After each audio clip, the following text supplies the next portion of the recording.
What is going on, everybody? Good morning, good afternoon, good evening, however this finds you. How am I sounding? Coming in 5x5. Sound checka. Am I checka? I forgot to do one thing, as always.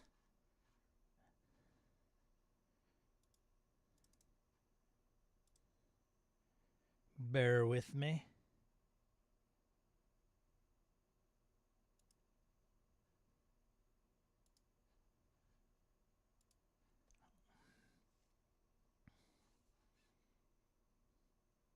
Audio and video good. Blake Ryan says it's good from Australia. It's good from, as far as I'm concerned, many other places. All right. Good morning, Roger.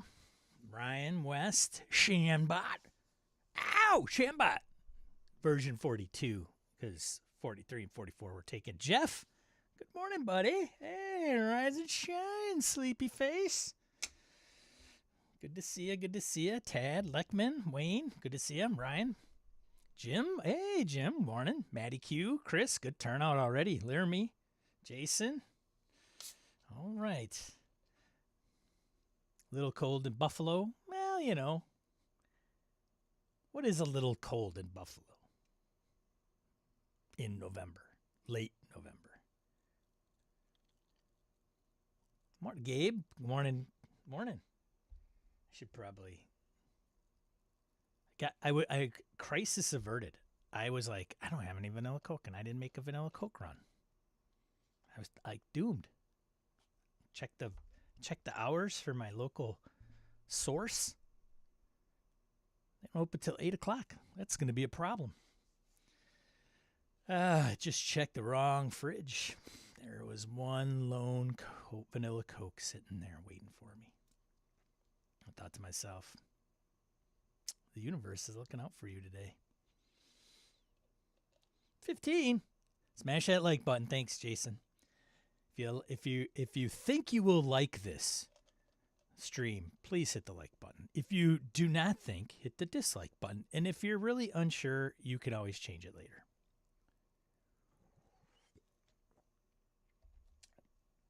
It's been a balmy 60 here. Except for yesterday, it was a little cooler. Orcus Dorcas, good to see you. California represent. All right, let's start with the question du jour. And out on the West Coast, no less, at the awakening hours of 6 a.m. Hardcore. East Coasters, come on. You guys have probably like mowed the lawn and raked some leaves by now.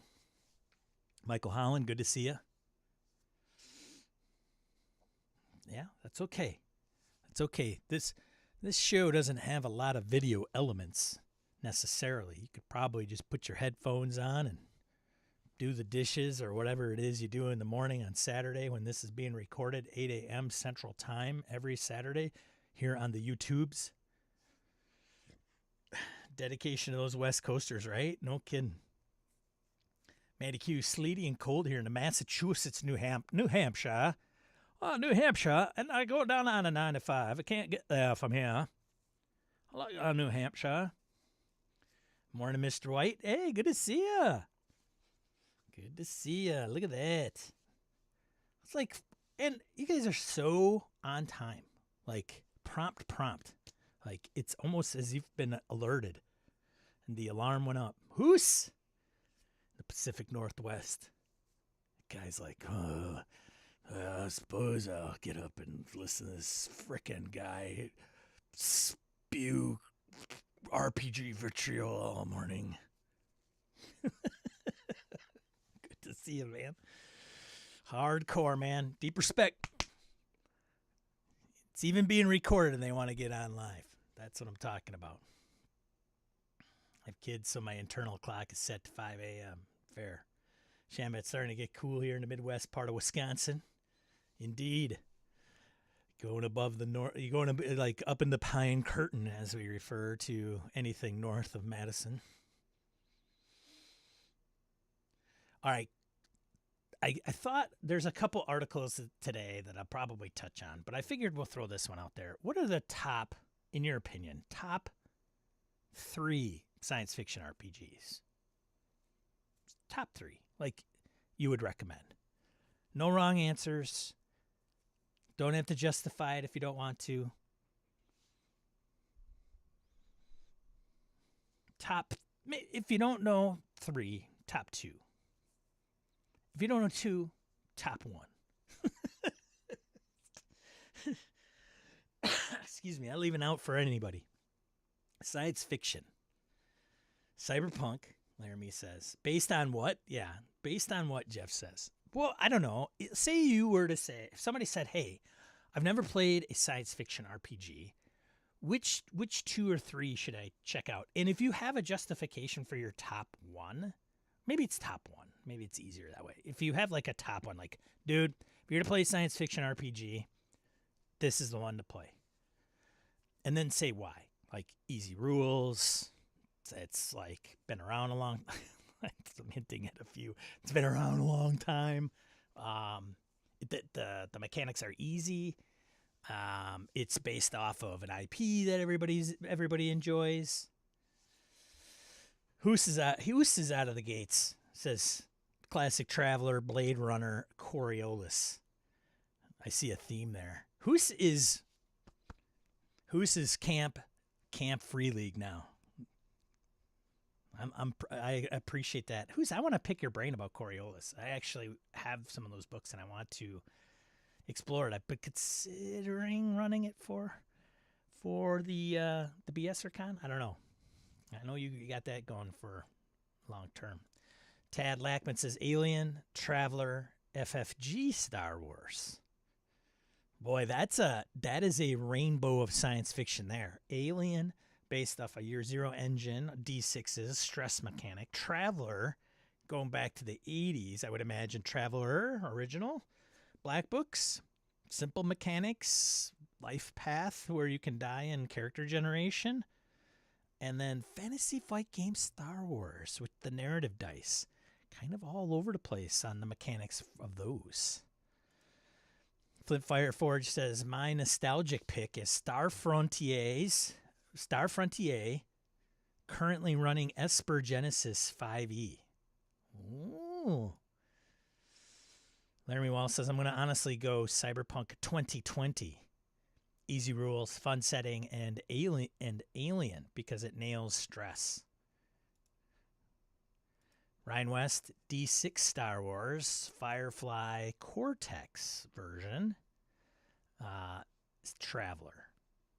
Now, Traveler, guys, if you're going to say Traveler, you got to say like classic Traveler, because I think there's a little difference with Mongoose Traveler.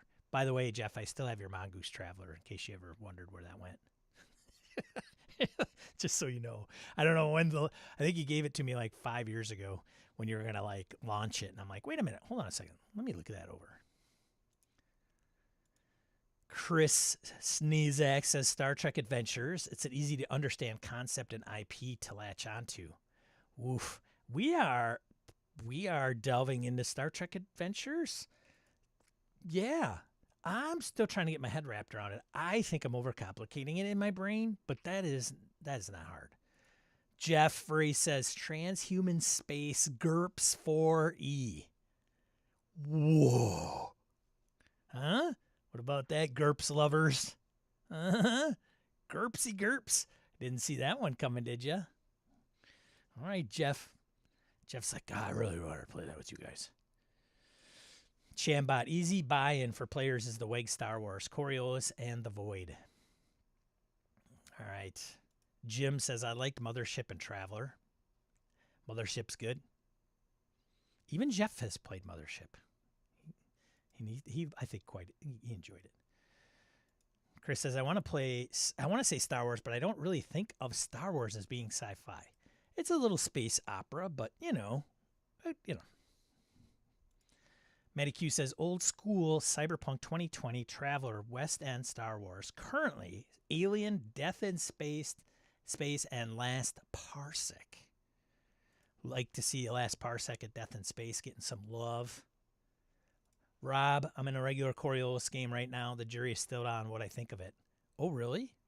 Why is that, Rob? We'll talk. I'm interested to hear why.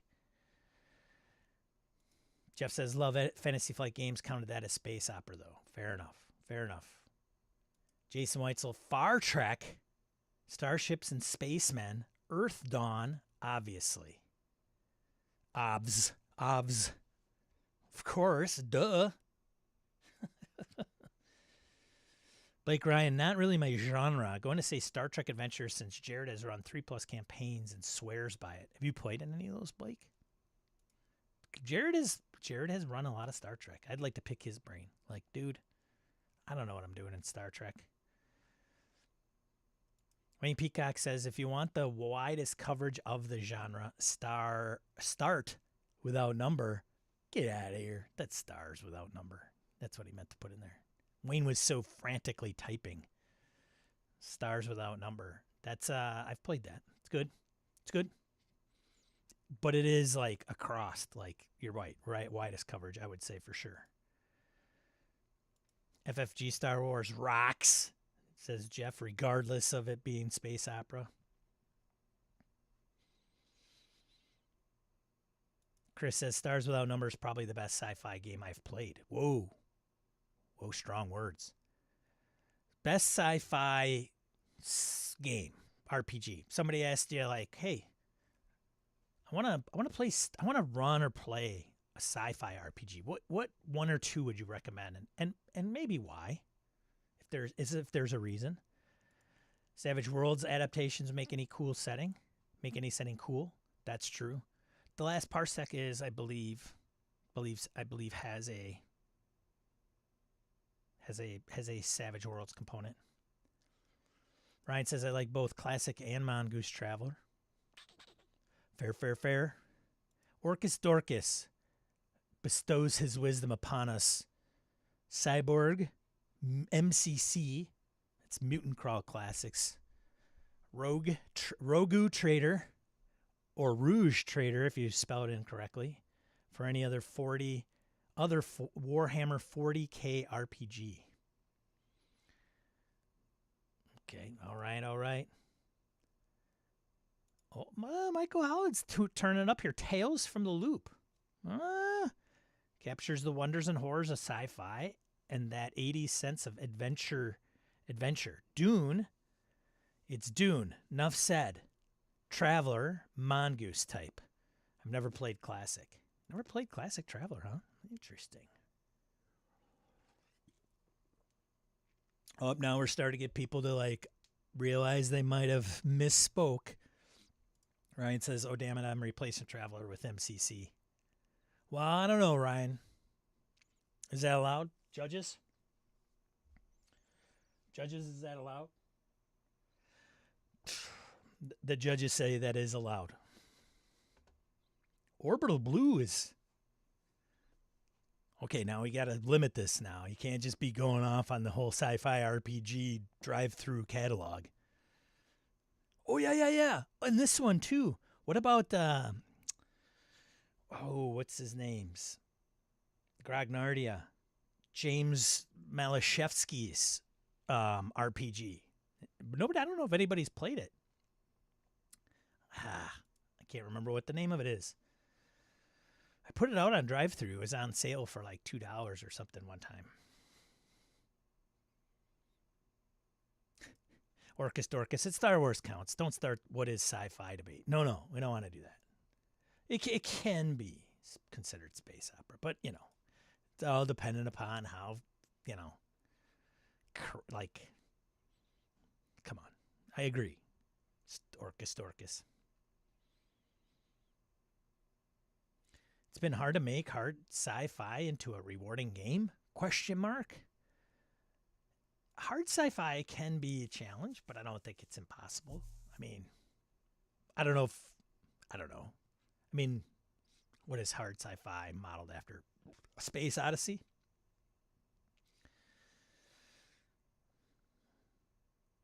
Starforge? Nobody's mentioned. Tad says, I think Starforge is the next science fiction game in my queue. There you go. Caverna, good to see you.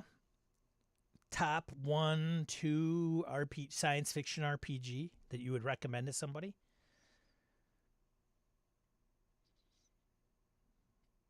Jeff says Traveler is cool. Jeff, when's the last time you played Traveler? Been a while. I played, I think, a Gamehole Con? Or Gary Con? I think Victor Raymond was running it. He's a big Traveler guy. Tales from the Loop is an interesting one. To me, I could consider that, sure, science fiction, I guess. I suppose. I only say I suppose because whenever I hear science fiction RPG, I think space and ships. And I don't, that doesn't really come through in Tales from the Loop. Definitely science fiction. It's a weird science fiction, too. It's like near future.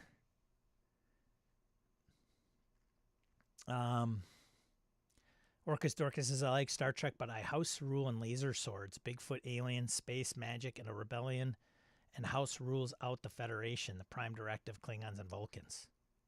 What? What are you playing? What do you call that? Nerf Trek. Phil McClory, good to see you, buddy. Mothership, I like my sci-fi, gritty, laced with horror, and the system mechanics are easy to run and play. Yeah. Oh, Nubis. Buongiorno. What is the question of the day? Science fiction. Somebody comes up to you and says, hey, I want to play science fiction RPG. What would you recommend? And maybe why? Oh, look at that. Expanse. Shambot version 42 says it's pretty close to hard sci-fi. I have not played it, but if it's modeled after the Expanse, I would say yes. And isn't this Expanse itself modeled after, it's one of those, hey, didn't Josh Whedon play like Traveler and then he made Firefly? Isn't it one of those stories where the authors of the Expanse novels they were playing like an RPG science fiction? I thought they were playing were they playing Traveler? But the Expanse RPG by Green Ronin using the age system. Check her out if you're interested. Nubis. Ooh, Mothership, of course, by far. Nubis does like his mothership. Nubis does like his mother. Ship. Ew. I'll be in town all weekend. Caverna says Starforged, Alien RPG, and Death in Space. Some good ones listed. What's the most obscure one we've listed so far?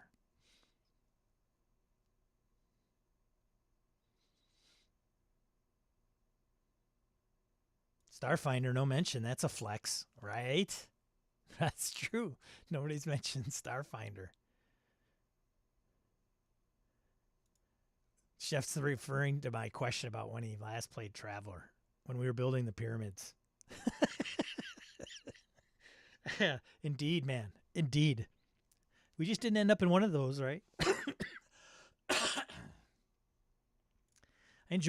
I'm enjoying Mothership more and more as more campaigns come out that have made Mothership more sustainable past the 3-session horror TPK.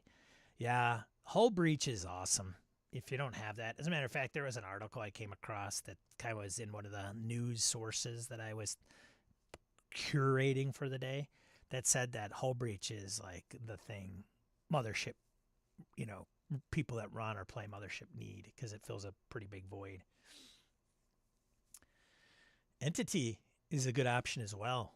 I don't know if I'm familiar with Entity. Nubis says Tales from the Loop is alternate history sci-fi, in my opinion. That's a good one for sure. That's a good classification. Let's create that box. Put game in box. That's a good box. Of course, Jeff says, I love Star Trek. But he doesn't want to play Star Trek Adventures, people. I don't know what his problem is. Star Wars. It's called War in the Stars. Oh, yeah. Well, that would make it science fiction, of course. Gamma World? Whoa.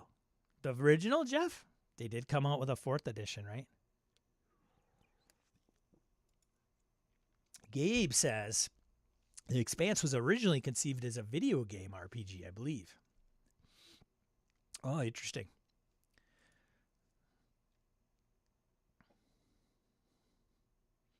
Thousand Suns, that's the one. Thousand Suns is James Malshevsky's, I think, RPG. Mindjammer and Diaspora. Oof, oof, oof.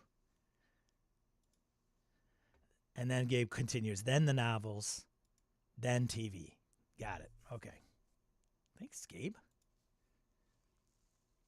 Cyberpunk stuff super cool, in my humble opinion, Jeff says. Cyberpunk, that's science fiction, I would say. Although,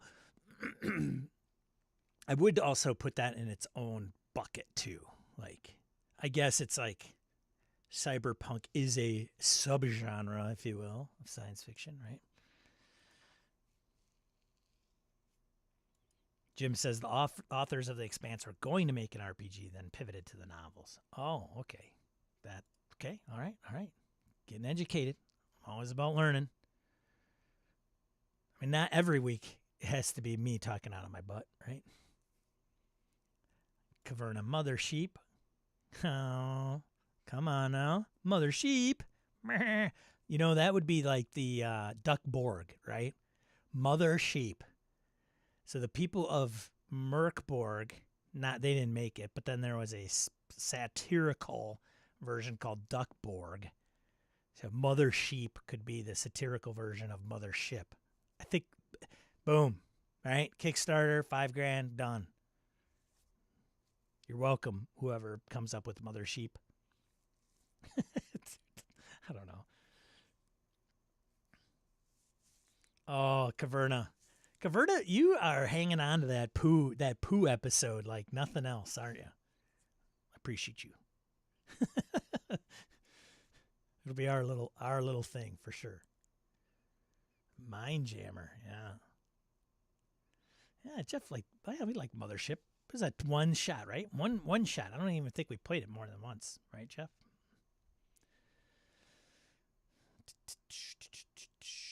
Laramie and related news. I'm going to run Death in Space at CheapCon. Nice. The Void, hard sci-fi vibes with the mythos thrown in to add horror. Okay. Phil. Still waiting for someone to drop Spelljammer. Oof. Yeesh. Positive Force. Spelljammer is great if you like that game. I can't do Spelljammer. Everybody knows it. Hey, it's not for me. Okay? You love it? Great. Just knock yourself out. Go nuts. Sushi isn't great for everybody. Fading Suns. Shambad version 42. Is it Fading Suns? Fading Suns. I've seen that. It has interested and piqued my curiosity. Mr. White says, I'm trying Vast Grim tonight. Don't know much about it other than it's sci-fi horror.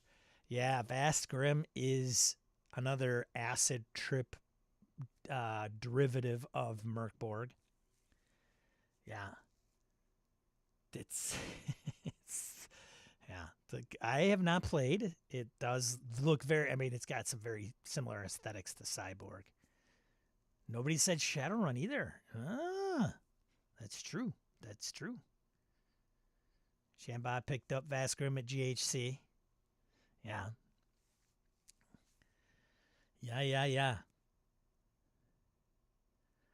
Nubis has Mothership Campaign Session 0 in 4 hours. I'll need to pick and choose what content to offer the players. There's so much stuff. And Nubis did a video intro, and I did see it, Nubis. Very well done. Bravo. So Nubis did, like a 4-minute intro, like Session 0? Like, kind of, hey, this is what Mothership's about. Hey, this is what you're going to be doing. And a very, very, like, CRT glitches in there. It's good. You did a good job, Nubis, for sure. Flint Fireforge, Dragonlance royalty, ladies and gentlemen. Esper Genesis 5e is pretty flexible and has been able to run various styles of sci-fi like Alien. like with Bug Hunt. AI ship takeover, HAL 90,000 style, and Escape from New York. Yeah, the Esper of the Genesis.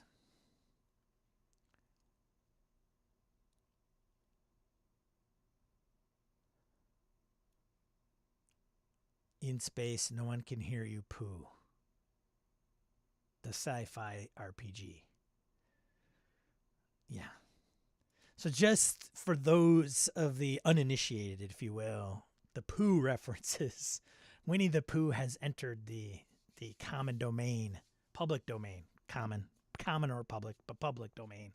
And so somebody had a Kickstarter doing adventures in, I can't remember the woods that Winnie the Pooh lives in, but it's called whatever, Tales from the Forest, whatever. And then it turned into like what other RPGs could benefit from Winnie the Pooh being in the public domain. And that led to a downward spiral of a video that you could find on the channel. Broken Earth? Yeah? Yeah?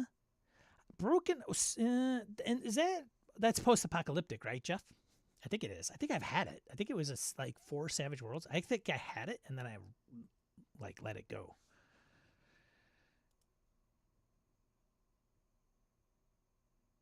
Somebody did mention Dune. But you can mention it too, Gaverna. It's okay. Oh, wish they'd make a decent RPG for Buck Rogers, 25th of the Buck Rogers in the 25th century. Hello, Amanda Deering. Hello. Yeah. Okay. I was a teenager. Amanda Deering. Yes.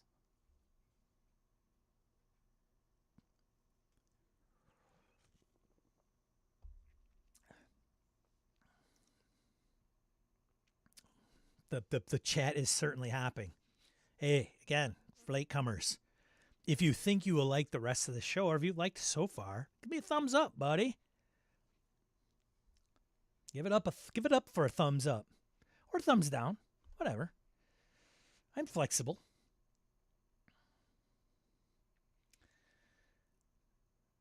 Savage Worlds has Deadlands Lost Colony setting. That's right. I remember they did kind of. Geez, I hope. I know Deadlands is, people love it, but I hope it doesn't become the Munchkin of Pinnacle. Just saying. Just like, okay, Deadlands, Wild West, originally, like, what spurred Savage Worlds as a whole. And Deadlands could, be, very science fiction space, because, death in space, dead in space, death, Deadlands is in the space. It's, it could be apropos, right? But Deadlands, the fantasy setting. Jeff says Logan and his buddies like the Fallout TTRPG. So Logan is Jeff's son. Ah, that's cool. Glad he's playing those games. Sounds he's got a very diverse kind of open mind when it comes to RPGs. That's good. It's good. I'm good to see that in the youth of today.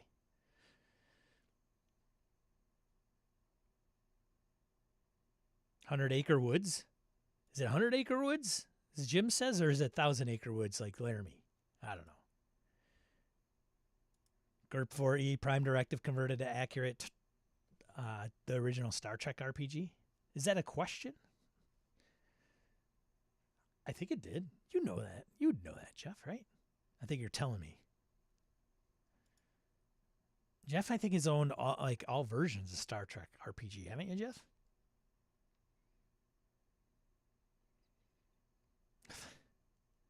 Eclipse Phase has not been mentioned. Polaris. Coriolis has been mentioned. Blue Planet. Aspergenesis is all in my pile of shame. Will never be played. Oh, oof. Never be played? Coriolis? Come on.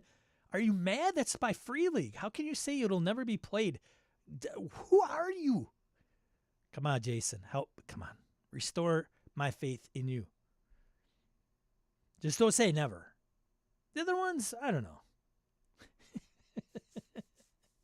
Mutant Year Zero, that's another one, yeah. You don't consider it sci-fi? I think it's sci-fi.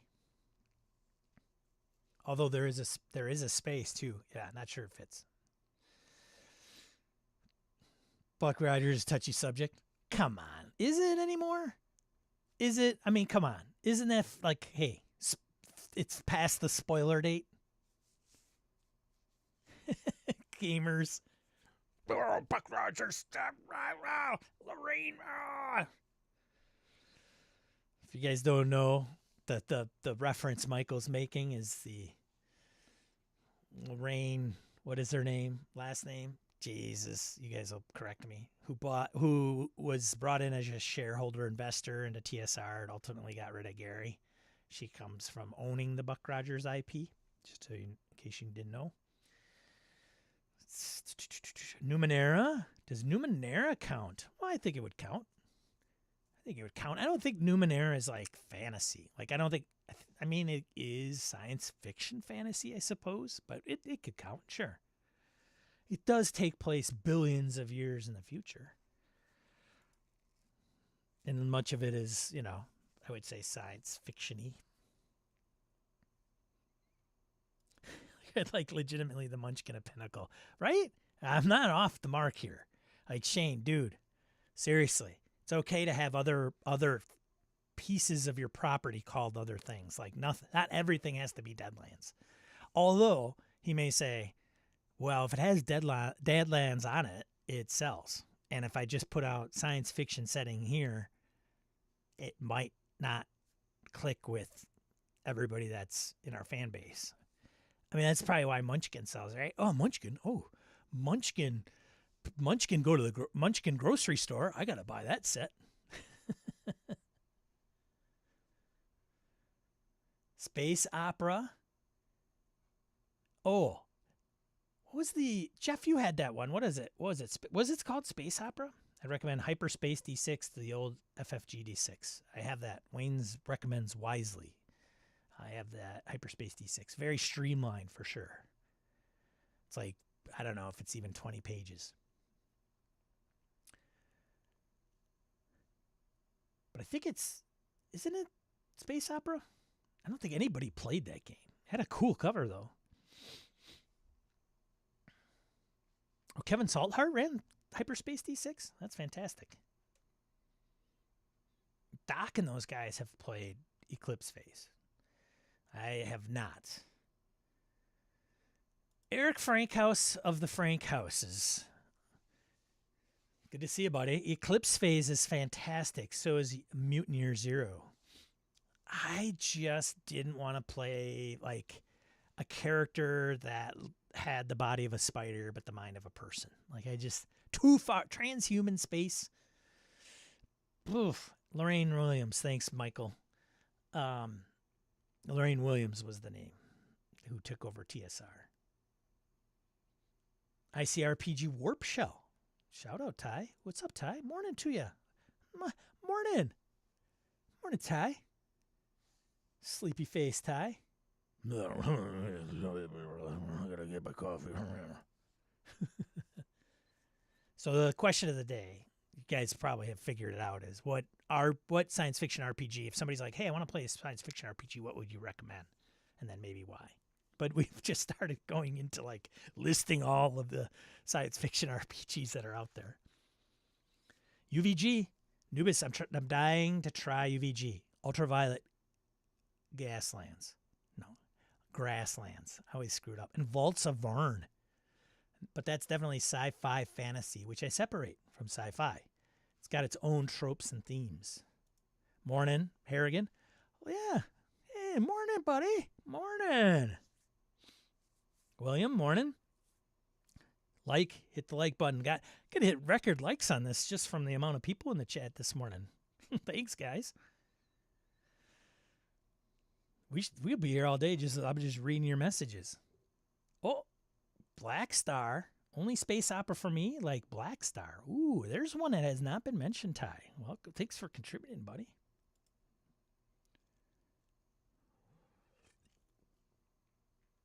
Sean, did I answer the question? Now that I've been filled with all kinds of suggestions, I would say I have Death in Space. So disclosure, right? Here's what I have to put in all the fine print. I own Death in Space, Mothership. I kickstarted the new Mothership, so that'll be coming. I have Mothership supplements.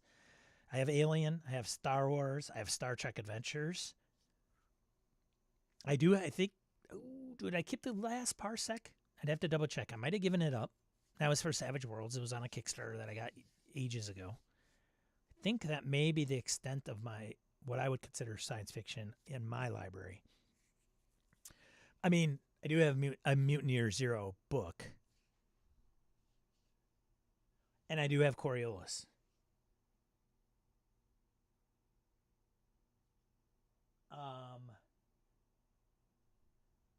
And I have Cyborg. And I have, no, I'm just kidding. I think that's all. So I would probably, I would probably recommend maybe Mothership. And the reason is because it's pretty simple. There isn't a lot to it, especially like the original. Like it's a freaking zine, for Pete's sakes. And creating the characters, flowchart character sheet, is pretty cool design, in my opinion. I liked it quite a bit. Now, I also don't think it's like, hey, I'm coming from D&D. I'd like what would you recommend? Because I think that might not transfer very well. Because I mean, you could die pretty easily in Mothership, and it kind of wears you down. There isn't like success is in the player character's favor. It's not good or bad. It's just different. So if you're used to like walking through dungeons, willy nilly and I mean, getting knocked down for sure, but bopping back up, I don't know if Mothership is that game. I like the stress mechanic in Alien, but I've only played one and I haven't run it.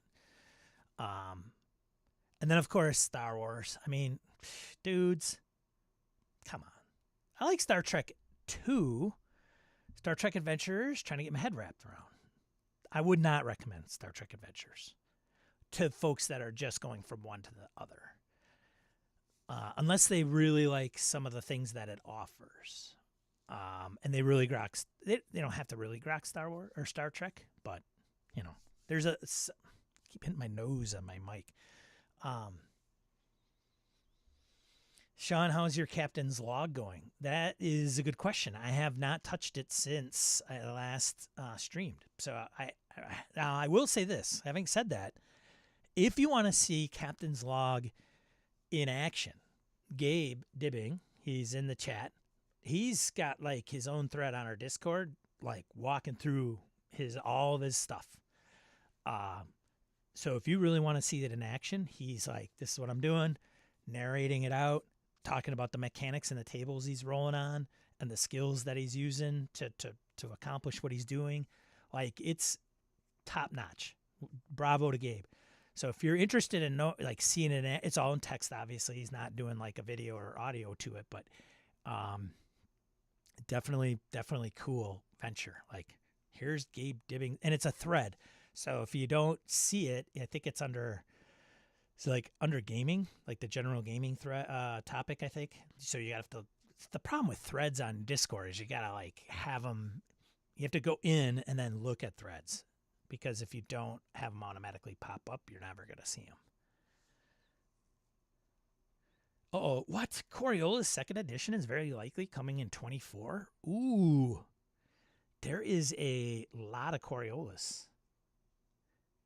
That's interesting. Ooh, and what would they change? Like, Free League is not known for like editions, right?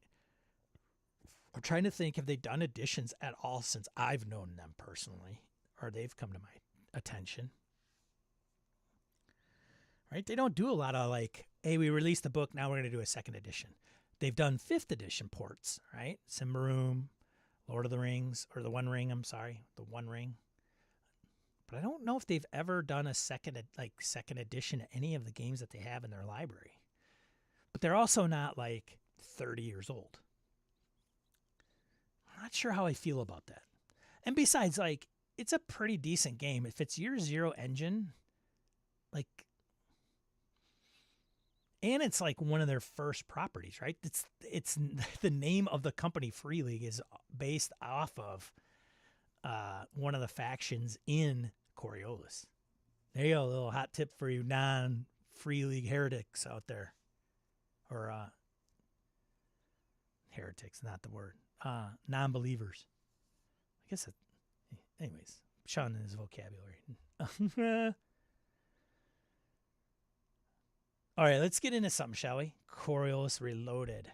Hack on combat. Oh, maybe is that where it's like, it could be a little bit better. I'll tell you what. Got this little gem. If you're not looking at the screen, it's the Walking Dead universe.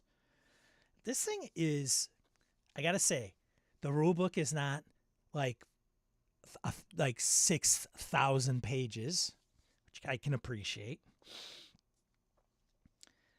It is, I mean, it comes in at what? 100 and, it's not a lot. Character sheets,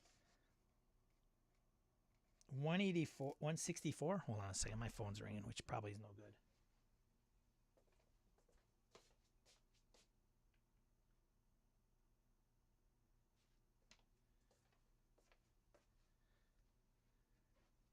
That is interesting. I'm getting a phone call from Wanakee. Who is in Wanakee? Any of you guys in Wanakee have my number? That is interesting. Who would be calling? Anyways, Matt, good morning. As soon as I say that, Matt goes, good morning. I got to say, yeah, Eric's like Walking Dead. I won't go into a ton of Walking Dead, but I do like a lot of what it's presenting.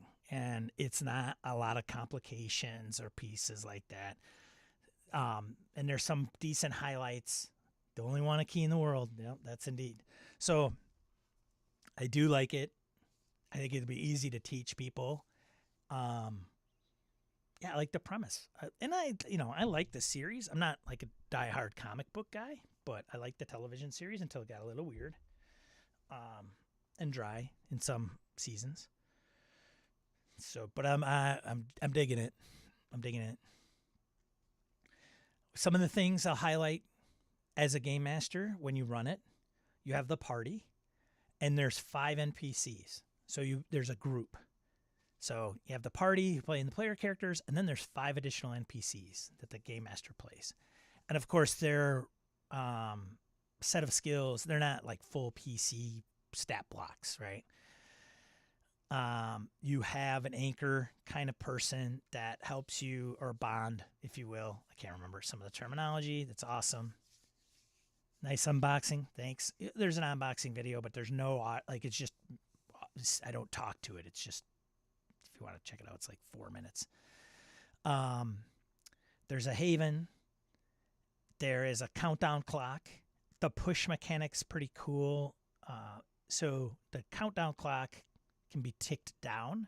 So there's a bit of a mechanic to it, like kind of justify, like clocks are not new. Blades in the Dark is a big implementer of clocks.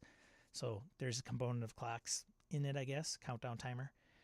If you push, you take stress, kind of similar like Alien, and then you have stress dice. And then when you roll something, you add your stress dice.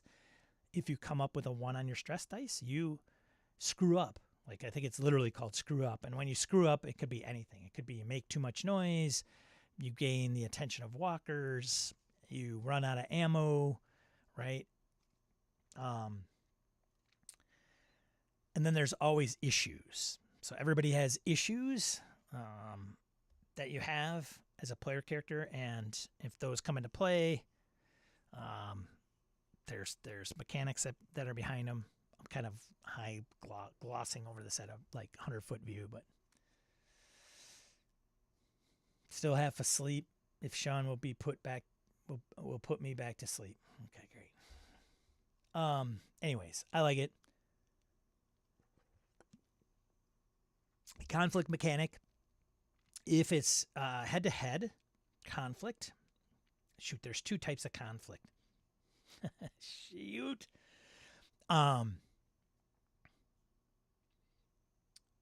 If you go, it's opposed. Yeah, I'm not going to get into it. I'm going to screw it up, so I won't get into the details. But it does make sense. I don't know.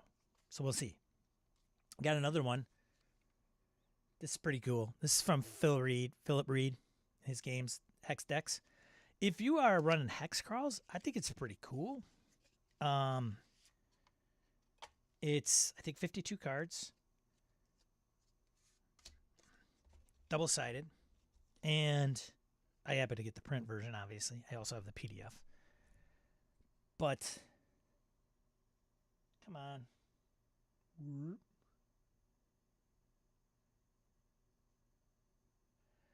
And then, so this one says, Castle Skullrot. Abandoned many years ago, this ruined castle sits atop a deadly dungeon. Within the castle, live giant rats, cowardly kobolds, and a troll. And then you flip it over on the back. There's Castle Skullrot, which is keyed on the front that you saw. And then there's also Field of Bones, which is also keyed. And then so it kind of flips around.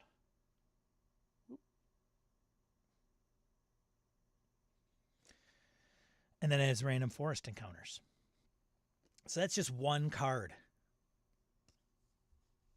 Invaluable. This could really come in handy for our Forbidden Lands. Hex crawls of any kind, obviously. Any adventures, cross-land travel adventures. Kind of spur of the moment, if you will. Tables are great. The problem with tables is you still got to roll. You still got to cross-reference. This, flip a card. Okay, it's right in front of me. I got it. Boom. Could map out 4 hexes.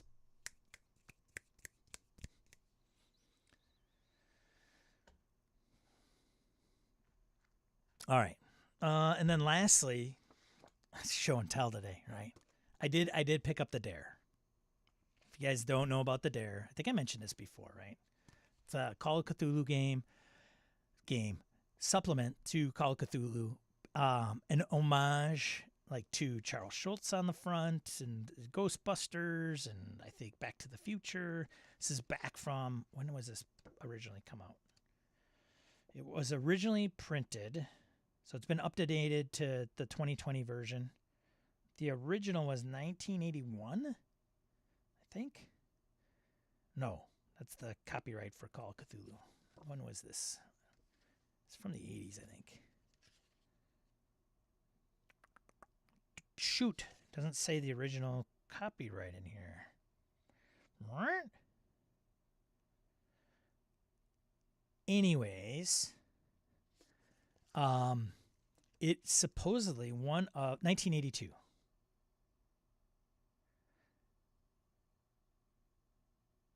This book is dedicated to the jerks on Fraser Avenue who on Halloween night in 1982 thought it would be funny to scare the kids coming down off their porch by leaping out from behind a bush and screaming at them. Maybe it's 1982. 20-odd years on. Okay. So it's one of the few like RPGs that had players playing as kids that was around. So I think I'm gonna make this like a Halloween tradition to run the Dare for people. So it's Call of Cthulhu, but it's tweaked the rules to and it's got pre-gens in it. So instead of like the typical skills that you would find in Call of Cthulhu, they kind of changed that to, I can tell you some of them that would make it a little interesting. Here's skills: fighting, first aid, fix stuff, gym class, be a pal, be bossy, be sneaky, dodge, nature, notice stuff, play with matches, reading, writing, and arithmetic. Yes, arithmetic. Just kidding. Arithmetic. I thought that was a typo. Sean can't read. Science class, spooky stuff, and taunt. And then gear is like Walkman mixtape, micro cassette recorder, Swiss Army knife, BB gun, trail mix, canteen. Yeah. Joy buzzer, whoopee cushion, flashlight. Yeah. So there you go.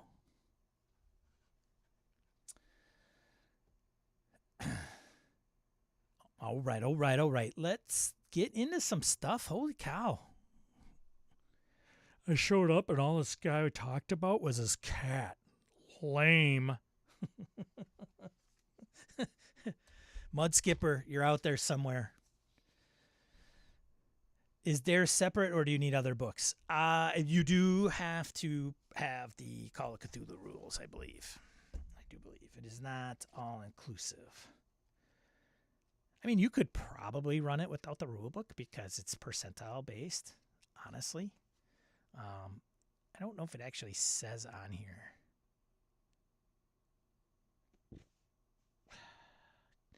They might have to list it and say it because it's like a community.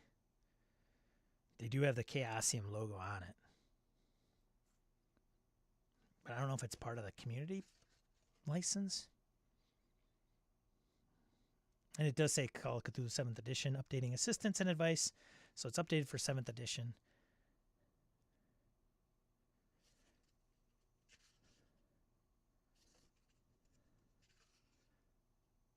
Yeah, it doesn't really say, for example, like 7th edition Call of Cthulhu required to play this.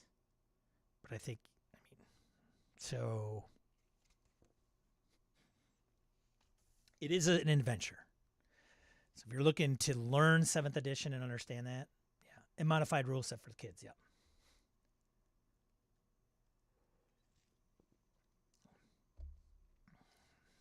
All right, let's get into, let's get into some stuff, man.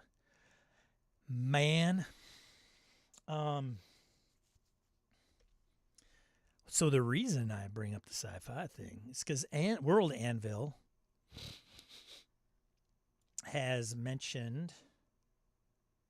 put out their top, some of the world of futuristic adventures, science fiction tabletop RPGs. And I don't think any of these are going to be much of a surprise given what we covered today. So they mention Star Wars, Edge of the Empire, Traveler, Shadowrun, Dune, Starfinder, Stars Without Number, 24XX, heyo, missed one, inspired by cyberpunk aesthetics. 24XX is set in a dystopian future where players navigate a world filled with technological advancements and societal issues. Explores themes of technology's impact on society and struggle for power. Did anybody play that or know it? I've never heard of 24XX. And then I go into gameplay mechanics and themes in science fiction RPGs, how World Anvil supports it, Game Master tips for SciFi TTRPGs, and then, hey, use our stuff. There's the link. Gotta drop off. See you, Jim. Or Possible Landscapes campaign have many sci-fi elements. Yeah?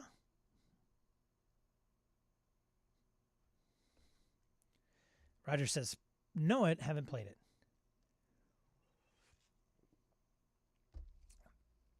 Jason says, advertorial sponsored by 24XX. 24XX is what I wear. That's the size I am. If it's not, I will be. I'm going to be 24XX. Let's see, what else? Another article sharing with you folks here, you fine individuals. Teach Your Kids the Game Week. Did you know it was Teach Your Kids the Game Week? I think this was last week. November 13th was when this was posted. Maybe it's coming up. Let's see. What is the dates of this? Teach Your Kids the Game Week is here. So if it is here, and this is the article dated November 13th, then it is coming to an end. The Teach Your Kids the Game Week. Some of you have taught your kids to game. Some of the games that they suggest I thought was pretty interesting. Mictum Fluffy Adventures, which I have never heard of. Mictums are mistaken for hamsters at first glance, yet they have access to magic technology and nature's allies. You know, I should probably just run all these for BSRCon. for you guys. Because you're all kids. Is that like National Secretary's Day? Dude, I don't know. It's sure.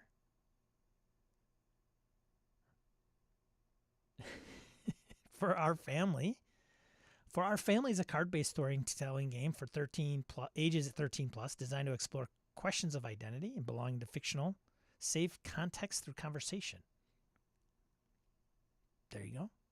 That's like having the group talk through game, or the group talk, not the group talk.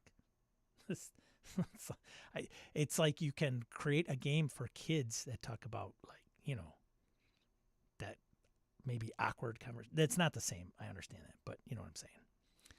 Hero Kids. This one is the one I probably know of. Unleash your kids' imagination with Hero Kids, any award-winning fantasy for ages 4 to 10. Companion's Tale, map-making storytelling game where you tell a tale of an epic hero. I'm going to run this for Jeff, some of these. Pugmire. Dude, Pugmire would be fun. Jeff, you would play Pugmire, wouldn't you?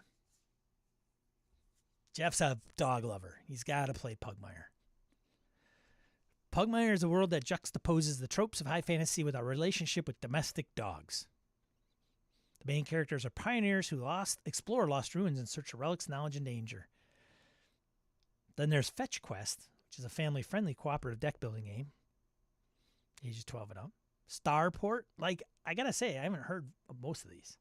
Starport, core rulebook, +3 adventures.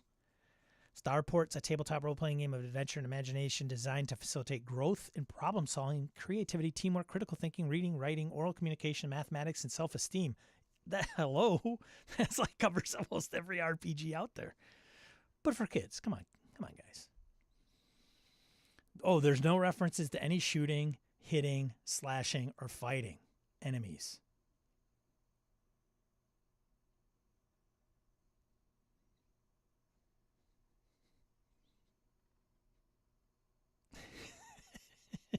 I am not a parent, obviously. Humblewood, that was just up for an Annie, right? I think. World filled with adorable animal folk. Humblewood is fun for any D&D fan, but making the setting accessible for kids and families was definitely on our mind as we wrote it. Amazing Tales, complete kids RPG. Best stories are the only ones you make up with your children. That's the thought behind Amazing Tales, a story-making game of role-playing imagination for children who are old enough to have adventures.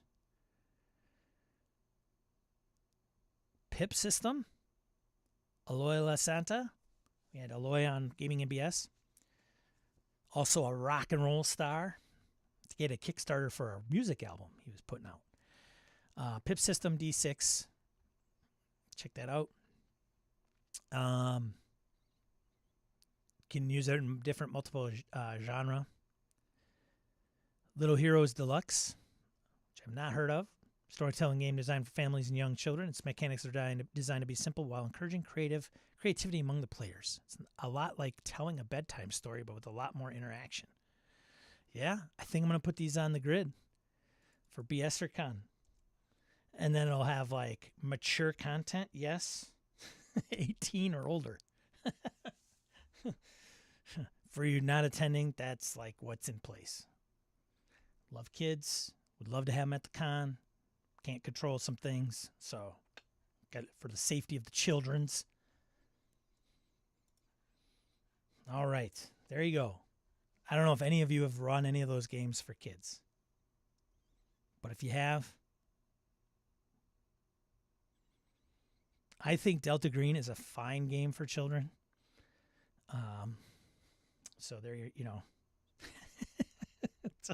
don't run Delta Green for your kids. Quest to that list. We're at Quest to that list.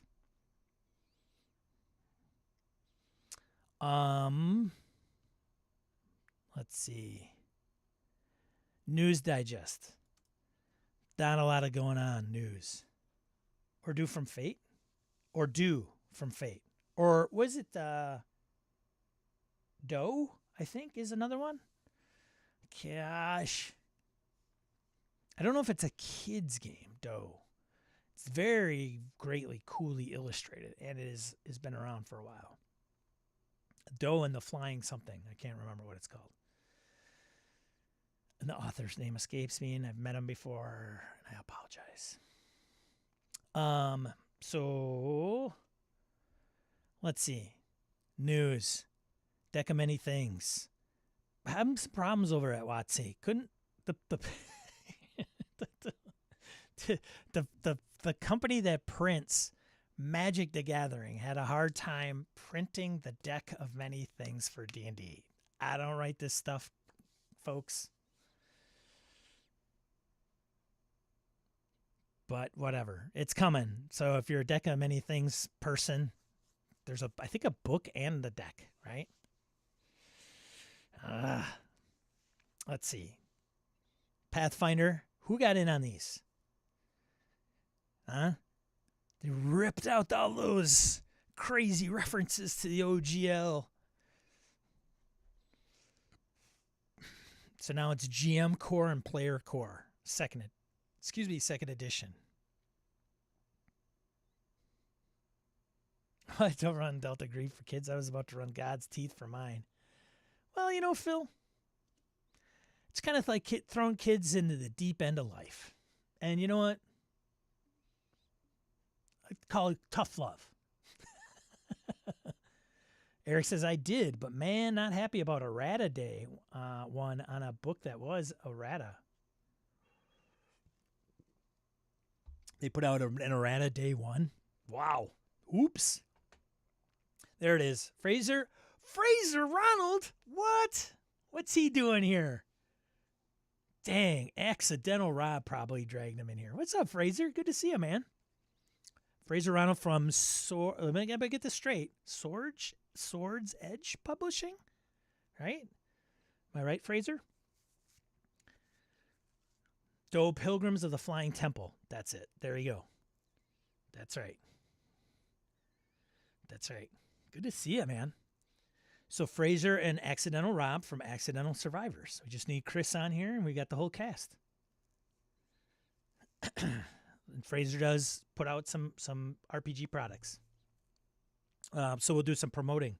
Eric Frankhouse from Eric Frankhouse Presents. He does a lot of streaming on Twitch. If you're interested, check him out. Top Notch Productions and former two-time Iron GM. Fraser just hanging on. Check out Fraser's stuff. Swords Edge Publishing. I am right. See? There you go. I can blame Rob. Fantastic. Thanks, Rob. See, Ryan. No, let's see. Blake Ryan. Blake, what's your stuff published under on Drive-Thru? Let me know. See? Swords Edge, huh? Still got a little bit up there. Who else? Orcus Dorcas Shenanigans. He's got his own on YouTube. Does a lot of unboxings there. And then he also has Titterpigs RPG podcast. So check that out. Caverna has his own YouTube channel. Check out Caverna's YouTube channel. Bill Payne mentioned. I missed you, Bill. Good to see you. Who else? Jason Weitzel has, I think, at least one adventure on Bob DM's Guild. Phil McClory, he's got stuff out for Vason. What else do you have? Phil's done, I think, an Adventure League D&D 5e module as well. Let's see. Keep going.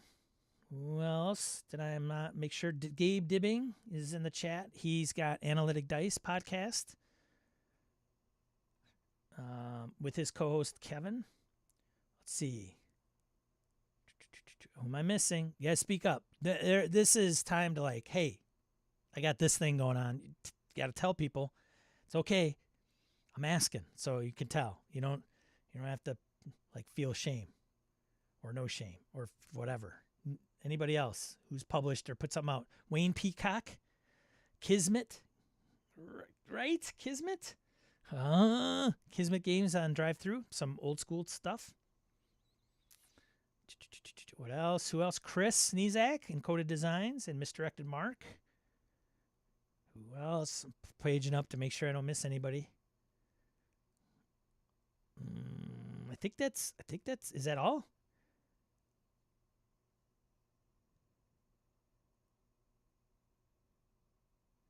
Three-time Iron GM. Thanks for we want to issue this correction. Previously, we had mentioned Eric Frankhouse Presents and two-time Iron GM. We were want to make a correction. It's 3-time Iron GM. An interview TTRPG Corpse Talk. Oh, new venture. Adventures Count. Yes, Michael Holland. Adventures Count. I've written D&D 5e. So, Michael, you got to tell us where. Like, do we search for Michael Holland? Or is it Michael Holland Publishing? Gabe, hey, Sword's Edge, does Kiss My Axe? I own that. I've been considering it running for Analytic Dice. There you go. Yes. I could put you in touch with Fraser. There you go, Gabe. Yes. He did Kiss My Axe. That's his. Bring in the heavy hitters eventually. Anybody else that I missed? All right. Okay, moving on. Let's see. Did I put the link to this in here? What else did they do? That was it for like news, apparently. Well, they got a couple noted here, like, of course, Dungeons & Dragons Adventure League, got that. Chaos Sim announced new edition of Encyclopedia Cthulhuania. I don't know, but I don't know this. I didn't know there was an older edition. There you go if you want to check this out. If you are called Cthulhu fan. Let's see what else. Renegade Game Studios announced the Enigma combination, source book for Transformers, role-playing game. Oh, by the way, these are ripping off from EN World. Thanks, EN World. Go visit enworld.org for all your RPG stuff, news, updates, reviews. Look at this. I think that's it for news. Let's see what else. Print news. Oh, here. I'm gonna put this out there. Oh, yeah, this is hilarious. I don't know if it's hilarious, but yeah, I think it's kind of amusing. So, Dungeon Hobby Shop Museum goes on sale for $5 million. So, if you haven't kept up with this, I don't blame you. So, the long story is a few people decided to claim the name TSR and take it away from somebody who had TSR but didn't like renew the copyright. I don't know. It's just I know, Bill. I know. I know. Well, that's why it's news, right? Hello. That's why I'm bringing it up. So it's been a fiasco. They tried to like take back Star Frontiers because D&D, like, because Wizards isn't putting anything out for it, so they can claim it. Like, it's just a fiasco. And then they're getting sued by Wizards of the Coast. And then Justin Lazanza is like, just, I don't know. It's borderline like patent trolling meets RPG hobby, and it's really ridiculous all the way around. So back in there's part of that venture of old TSR, like they call it new NU TSR. But the Dungeon Hobby Shop opened up in like Geneva, and they said, hey, if you don't, what'd they say? We play real D&D here. Like, it's on the front of the website and the front doors of the store. They just are, ugh. It's kind of like going into a coffee shop and going, if you don't like your coffee black, then don't come in here. Like, it's like quite ridiculous. If you want to know more, just Google it and do your research. I don't want to go into it because it's been going on for probably over 2 years now, I think. Anyways, the latest update, I thought it was hilarious. Lightning recap. Here it is. Quick lightning recap is that some rights to the TSR brand were snapped up by a rival RPG publisher who caused controversy with an aggressive anti-inclusion rhetoric, promised no politics, dug deep into politics, and in the course of its life, left backers wondering whether any promised crowdfunding books would be delivered at all. So there's crowdfunding and stuff in there, and Ernie Gygax was interviewed, and he's part of this, and maybe, then he was taken out of context, and I don't know. Anyways, it is a clown show, in my opinion. Stay positive. So anyways, Furthermore, New TSR tried to sue Wizards of the Coast for upsetting them. In particular, New TSR did not like that old D&D books that reflected the cultural norms of the 70s and 80s, which aren't always aligned with modern understanding, were on sale digitally with warnings that the books were thusly dated. Like, perfect example is Oriental Adventures. Wizards put it out but said, hey, like, this was published out in the 80s. There might be things in here that aren't like, were blind spots back then and whatever. And, it's not to reflect our current views, but, here's the book. And then these guys sued them for putting it in their own book.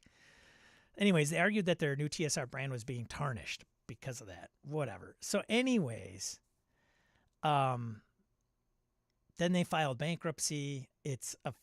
However, while all this was happening, the owners, or some of the original owners of New TSR, had set up the Dungeon Hobby Shop Museum in Lake Geneva. If there's already too much reading here, Tankar, who helped break the news, has a video. Tankar from Tankar's Tavern, OSR guy, does some podcasting and blogging, keeps up with a lot of this stuff.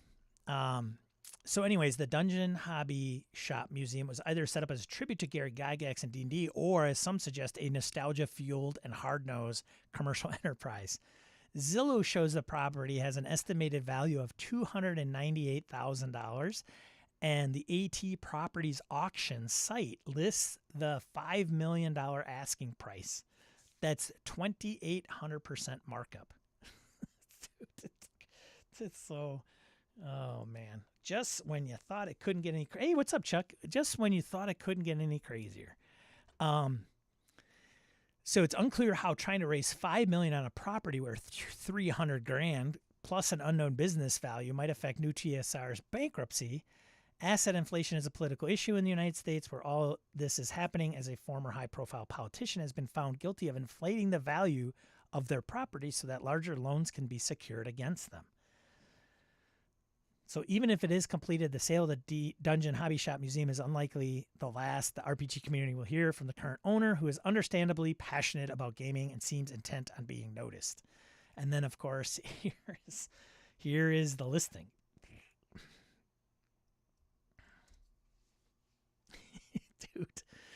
Dudes, whatever. Lake Geneva has some high-profile homes that are on the actual lake that might be worth $5 million. Like the Wrigley's, if you're not familiar with Lake Geneva, it is the Hamptons for Chicago in the summer. This is what I call it. It's like, let's go to Wisconsin, and then they go to Lake Geneva. Or they buy a house there, or a lake house. It was like the Wrigley's of Wrigley Field and Wrigley Chewing Gum have a very infamous old house on the lake in Lake Geneva. I don't even know what that's valued at. A few million, I'm sure. Anyways, I thought that you would find that amusing. So it does say on this site, here's the pitch. Imagine owning the ultimate collector's dream of storytelling gaming. Imagine owning the original Dungeon Hobby Shop, an extensive collection of curated artifacts. Come with it. Now a museum, purchased by Gary Gygax and Brian Bloom, December 26th, which I did not know, 1975, of Dungeons & Dragons, original home of Tactical Studies Rules, founded to publish D&D during a significant period of the history of the game.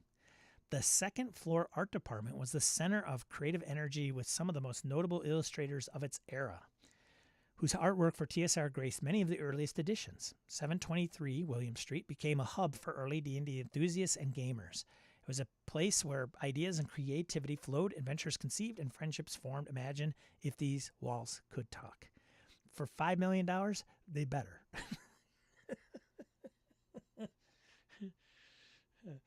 Facts, Sean. It's nuts.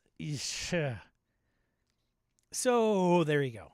And Julie, if she sells it, then she's going to make a mint, I would imagine. So good on you, Julia. So if you're interested, link in the chat for all your investment needs. Somewhere somebody's going, if they just had a Kickstarter, they could save it. I don't think they're trying to save it, though. I think, what? Oh, my goodness. I was like, what? You have got to be kidding me. All right. Here's some interesting news. I don't know if you guys knew this. Zweihander Reforged, World of Game Design. So World of Game Design is an interesting company. Excuse me. I looked them up. They do like everything, like crazy amount of stuff. I talked to somebody at GameholeCon. They might be in the chat about this. If you go to World of Game Design and Google it and bring it up, it's a company with like, I don't know, 10 people. And they do all kinds of stuff. They will, they offer services to publishers. Like they will run games at cons for publishers. They will put up booths and man those booths at conventions. They will, they do games and game design and all kinds of stuff. Like I would imagine some of their kind of thought process is like, we're a one-stop shop if game publishers need help. My words, not theirs. Andrews McNeil Publishing owned Zweihander, which was done by Daniel D. Fox. Daniel, on Twitter, some people have gotten on him. Some are fans, some are not. I don't know why he's so polarizing. Zweihander has had its knocks because people think it's like a direct ripoff of Warhammer Fantasy First Edition. And somebody in the chat or who's going to watch this will be like, sort of. Dude, have you read both of them? It's like a complete ripoff. I'm not here to debate that. Check out both. I don't know. Anyways, Andrews McNeil, it's McNeil, not McNeil. McNeil owned Zweihander, and then they were like, we're not going to do it anymore. We're not going to support Zweihander, and that was it. So let's see. World of Game Design, the new owners will release Zweihander Reforged. So they sold it to World of Game Design, and then World of Game Design is going to do the next edition of the game next year. I don't know if anybody's played it. I have yet to run into somebody that's told me like, oh, Zweihander, I run it. It's great. Like it's out there. I got it, the book right over there. It's this beast.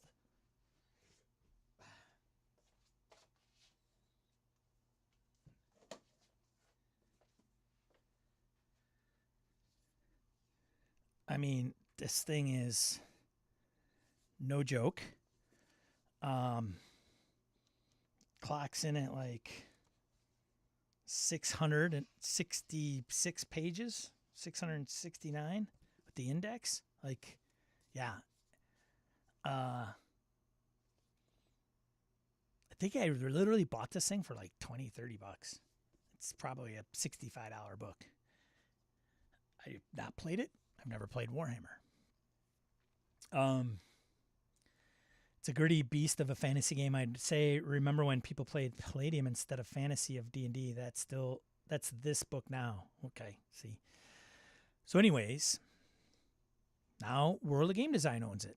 And I think Andrews McNeil is kind of like, I don't know if that makes them completely out of the RPG scene now. I don't know. So books powered by Zweihander are available through mass market, hobby retailers, and Amazon throughout the world. We encourage you to order today from the store, WOGD.com. WOGD will have the game represented at Comic.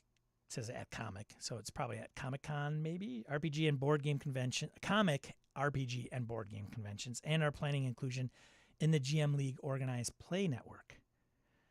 Another thing that they also do is like do organized play.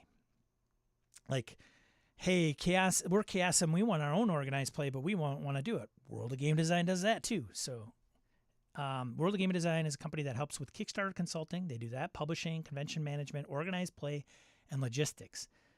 The promotion plan for Zweihander Reforged plays to those strengths. There's a statement. There you go. Thought it was interesting and good to know, and link in the chat right now. The book is robust for sure, no question. And I'm selling it. It's on eBay. So if you want a copy, knock yourself out. Although, I don't know if what I have it listed for, you could probably buy it cheaper. Like, it was on Amazon. It's got a ribbon for super cheap for a long time.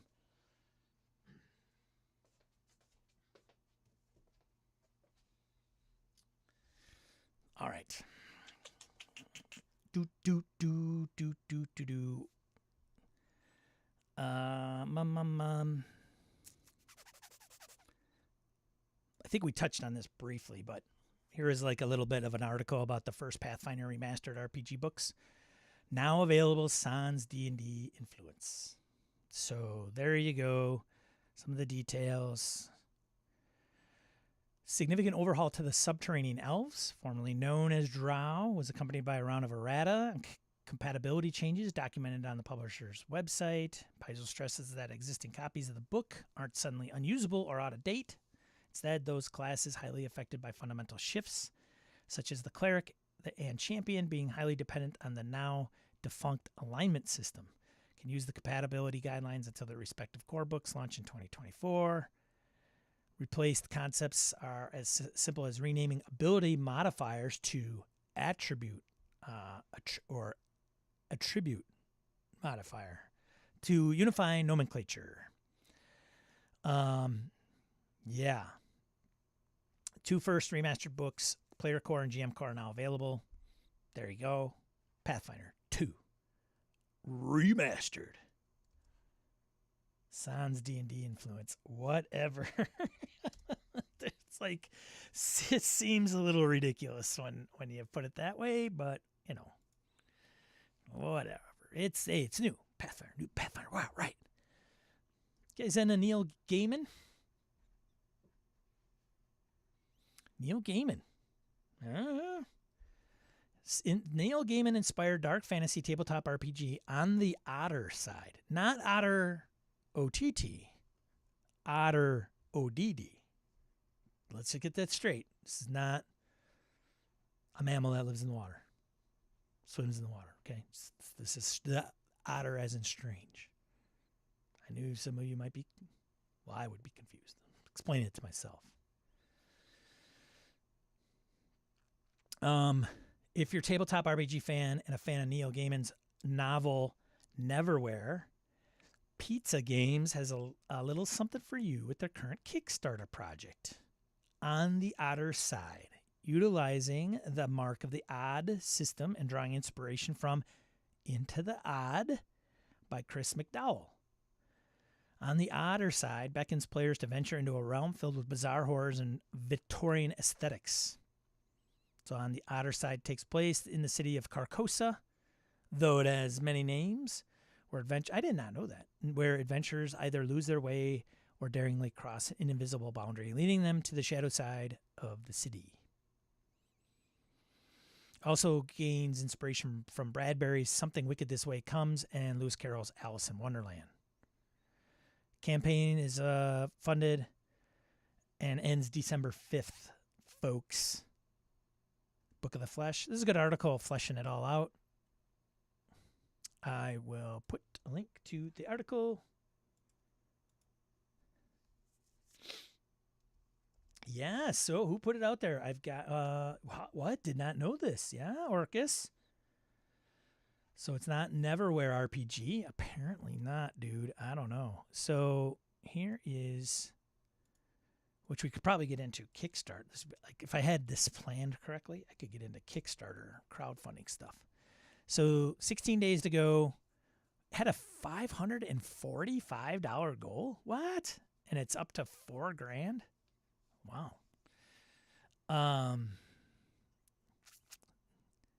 Pizza Games has created 2 Kickstarters and backed 2 Kickstarters. So there you go.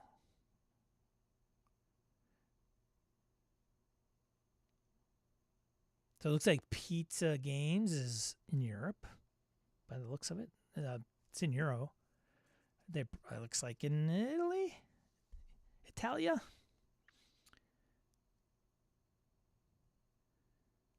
Interesting. The game is designed for both OSR enthusiasts and those who appreciate narrative-driven games with a strong atmosphere. The mechanics are built upon the Mark of the Odd system tailored specifically for this unique setting. There you go. If that is a page, interesting, right? The Parliament of Rust convenes on the third Thursday of every month. See, I'm not familiar with a lot of Gaiman's works, so a lot of it will be lost on me. But the game package will include a book, The Book of Souls, 48-page rulebook in PDF format containing all the rules.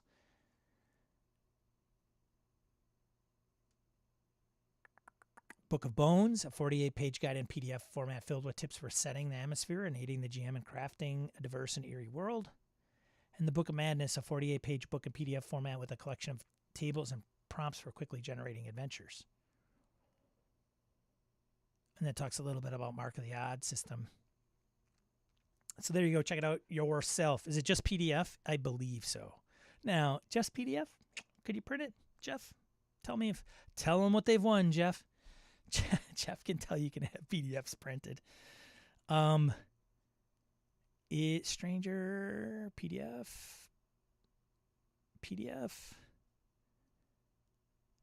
The bundle for $28 in PDF.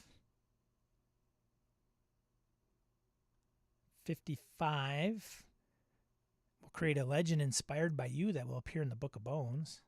Yeah, no print version. And no talks of like a coupon for a print version. Free trip to Lulu. Jeff, you guys, I have not gotten it, but Jeff did another book. I think I mentioned this last week. Jeff did another. So folks that weren't here last week, my buddy Jeff in the chat redid the OSE book, cover and internal art. So very cool. I gifted it to myself. And he did the player's handbook for CNC, Castles and Crusades. So he's got that sitting at his house waiting for me to pick it up. Here.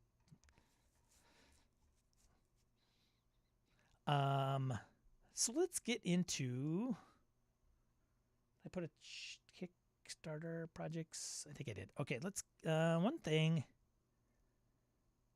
I will put out there. This Triptychon, like Geek Native does some of these things too, and I wanted to check out. So Santa Claus Conquers the Martians, Lo-Fi RPG. You guys fans of this show? I don't think I've ever seen it.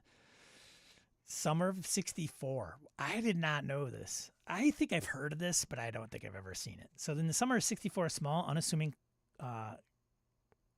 Quonset hut on Long Island became the birthplace of an unexpected cinematic phenomenon. There, amidst the changing leaves, a group of New York theater actors gathered for a project that seemed as fleeting as the season, filming Santa Claus Conquers the Martians, a film intended to be a momentary holiday distraction for families. Oh, man. The film was born in an era synonymous with the high camp classics of the 60s when fantasy sitcoms like Bewitched, Munsters, My Favorite Martian were all the rage. Adam West Batman would soon turn into superhero antics into a colorfully campy romp, and Lost in Space would transform space exploration into a delightfully over-the-top melodrama. Well, now Light Press Media has taken to the public domain movie and released a lo-fi RPG of Santa Claus Conquers the Martians. So, there you go. If you're like a Plan 9 from outer space, that might be a little rougher. Here's the $5 for the PDF. They're on drive-thru. Hey, Reading Aid. So there you go. I thought I'd throw that out there. Now I think that it was everything I wanted to cover. I can go to crowdfunding news. Well, actually, print news. I haven't gone to print news. What's been printing? What's out in print now? All right. In case you missed it, print news. Avatar Legends starter sets out in print for $25. Castles and Crusades, Codex of Ardi, Trail Guide to Ardi, Monsters and Treasure of come on, like I can't. What is it? How do you pronounce A-I-A-H A-I-H A-R-D? Ardi? I don't know. Each one $39, $49, $50, $10 from Castles and Crusades and Troll Lord Games. Planar Compass, issue number 3. Planar Compass, issue number 3. One has a gold foiled cover, one does not. Third issue in an interplanar Odyssey welcomes PCs to Ordo, the plane of law and time, and introduces the time priests of Ordo. There you go. System for old school essentials, Planar Compass. Ferocious Fighters, Factions, and Action Volume 1 and A Time of Night Adventure by Renegade Game Studios for G.I. Joe and Power Rangers. Tome of Quests, Volume 1 for OSE. And Reaping Raver's End for Swords and Wizardry. Tome of Quests includes 5 adventures that can be run separately or linked together. There you go, Jeff. We have to let Joe know, hey, get that. Each adventure also features new magic items and monsters. Each adventure featured comes from the very first year for Pacesetter as a publishing company. Reaping at River's End is an adventure for 8 level characters and will take PCs to 10th level. Town of River's End suffers from wither rot, which withers the body down to a corpse in a short period of time. The help of magical healing properties provided by the mage named Mortimer, fruit called Dragonberry has been created that stops this ailment from running its course. However, the Mortimer has fled the town. Where'd he go? Without the wizard, the people will once again suffer. PCs are asked to help.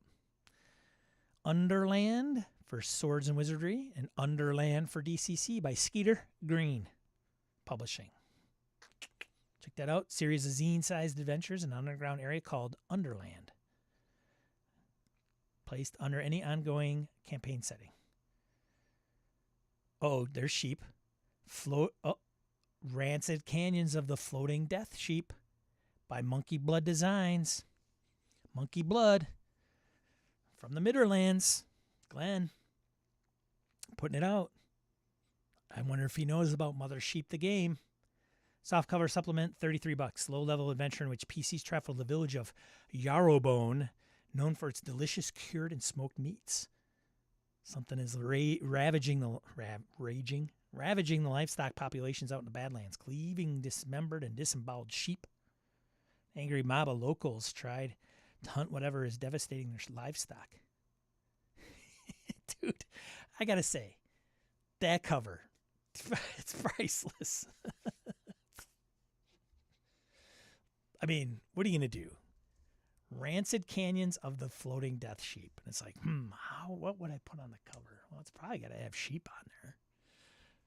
What kind of font would I choose? I know.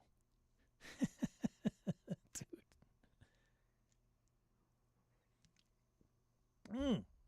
Critical Role has news about some of its new games this week. As a matter of fact, Rob Wieland out of Milwaukee, who writes for Forbes, wrote an overview of, is it Candela Obscura? Or is it the other game? I have it bookmarked. Maybe I can find it here. I think I bookmarked it. Did I not? Oh, I don't know. Maybe I didn't. I did. Here it is. I forgot. It didn't scroll up far enough. There you go. Look inside the Candela Obscura rulebook by Rob Wieland.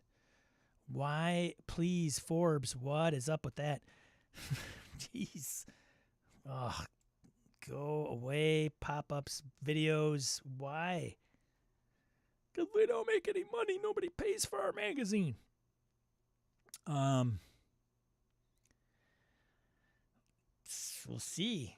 I'm interested to see where this goes. Rules are coming out on November 14th, so they're out to allow fans to tell their own stories in this murky world, of which new season premieres November 30th. Who bought this? Come on, where's the critters? Who's bought this? Why am I not showing it? Who has bought this? Candela Obscura.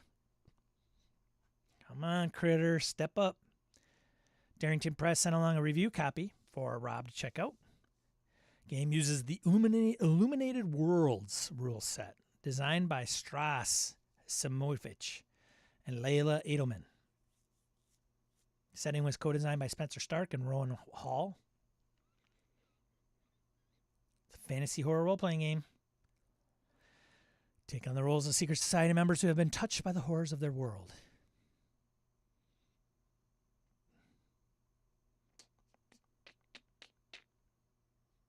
I'll wait for their RPG. It is. That's what it is, right? It's out. The 14th. It's out, right? You can get it? Am I wrong? A player rolls pools of 6-sided dice when they want characters to make a dramatic action. They choose the dice out of the pool that's usual highest to determine whether or not their action succeeds. 6 means it's a full, clean success. 1 to 3 means the action fails. And a 4 or 5 means the players gets what they want, but it's colored by some minor setback or complication. It is D6. In addition to their base attributes, players have pools to spend to add dice for important roles. Some roles also include a gilded die, which, if chosen for resolution, gives resources back to the player at the risk of potentially not picking the best die rolled. This adds a little bit of tactical choice to a heavily narrative system. Each character is comprised of a role and specialty, function like classes and subclasses in 5th edition, with players initially choosing an ability from each to start. These abilities offer some small narrative control that fit the character, such as being able to use a magician's ability to slip out of a binding or a journalist knowing when someone is lying. Stark and Hall cite 2 huge influences in creating Candela Obscura. The first is Blades in the Dark, which shares a dice mechanic in a similar industrial age meets magic setting, though Blades is much darker. Blades creator John Harper even helped design the limited edition cover for the book.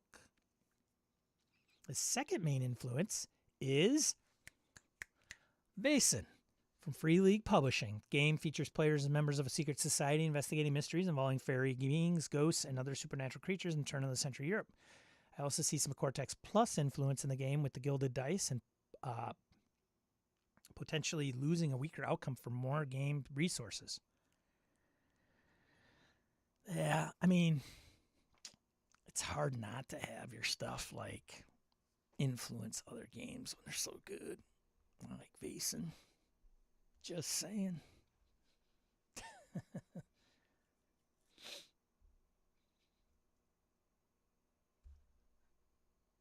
Orcus Dorcas, I don't know what you're talking about. Don't pirate. Don't pirate. Don't steal PDFs. Go buy them. You don't get comped for that stuff, Orcus Dorcas? Don't they just send you product to, like, talk about? Come on. I thought that's what happens, you RPG insiders. No? What else did I miss? Oh, man. Universal Soldier and Rambo is out. Did you know that? That's right. That's right. By Evil Genius Games. Makers of Everyday Heroes, the D20 Modern, folks. They finally put it out. Universal Soldier and Rambo. Did you really, Harrigan? Michael says, I just received my copy of Universal Soldier and Rambo in the mail yesterday. Still need to read them. That's fantastic. So there you go. These guys are cranking out stuff, man. Their catalog. I mean, geez, they've only been around like for a year, isn't it? Like they've already got all these licensed properties and they're just cranking stuff out. Check out their catalog at Evil Genius Games. Here, we'll even just click on their. Look at this. Kong, Skull Island, Pacific Rim, Escape from New York, Core Everyday Heroes core book, The Crow, Highlander, Rambo, Total Recall. Dude. This episode not brought to you by the Evil Genius Games, makers of all these fine products. And I'm sure there's going to be more to come. Universal Soldier. Is that Van Damme? That is. It's the muscles from Brussels. And Lundgren, yeah. Okay. Where are we here? Let me see. What else did I not I wanted to bring up? I don't know if you guys knew the D&D channel launched as well. Dolph, not Todd. Todd Heyo. Hello, it's me. I know it's been a long, long time. Isn't that how it goes? Come on, not bad, right? Hello, it's me. That's Todd Lundgren, not Dolph.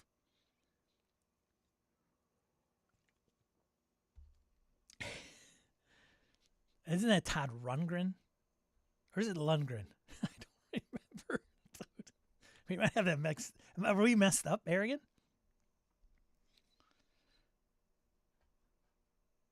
Anyways, what do you expect? All right, Kay, come on. Oh, hey, Steve Jackson Games, Uncle Steve.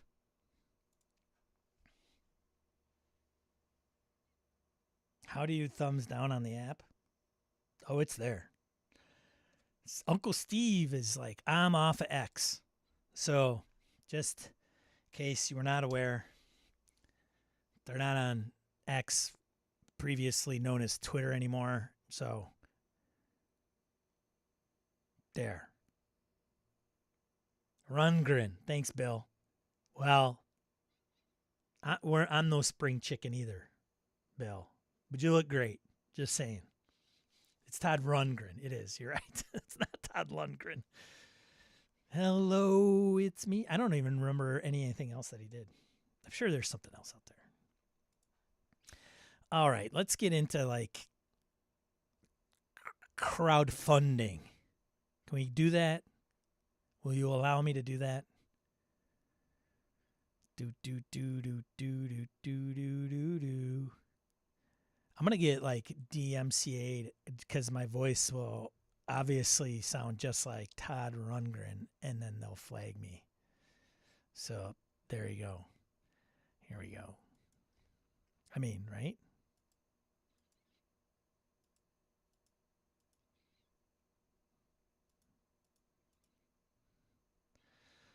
Do. Todd Lundgren is Dolph's brother. Oh, I did not know that. Todd Lundgren, not to be mistaken for Todd Rundgren. Oh, God. It's time to wrap this sucker up, I think. Anyways, Sean will believe everything. Anything. I will. Yeah. There's 5 L's in the word gullible. All right. Thanks, guys. Appreciate it. Who needs friends? I got the chat. Teenage Mutant Ninja Turtles from Palladium. This sucker.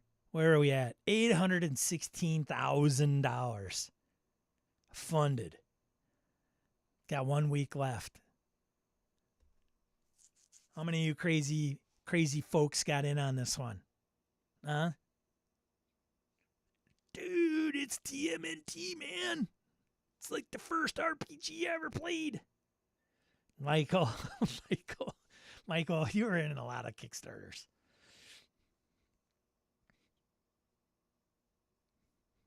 All right. 1. Only 1?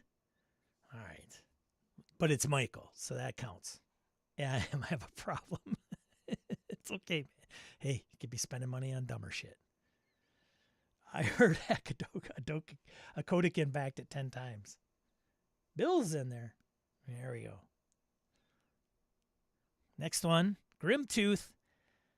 So I had the big Grimtooth book. I unloaded it. Like, I don't know. They were novel back in the day. I just didn't think I needed, like, I don't know, 1,000-page book on traps to, like, totally screw over my players. So Goodman Games decided to put out a book, another one. So this one's for 5e and DCC. The trap here is if you buy it. Hey-o, Harrigan says. Nubis, only 300% funded. Most Kickstarters would be at 3,000 at 800K. That's a good point. What is the minimum that he wanted to make? 250 grand they put down. Funded in 1 week. Hey, kudos to him for not putting like 10 grand on something that's going to go to 800, right? Salty today? Get high blood pressure, buddy? Reading it. Me too. My old Gods Deluxe book came in with GM screen and campaign journal, and my wife gave me a look. Reading it. I hope Shadow Dark and Dolmenwood don't appear in my mailbox too soon. Oh.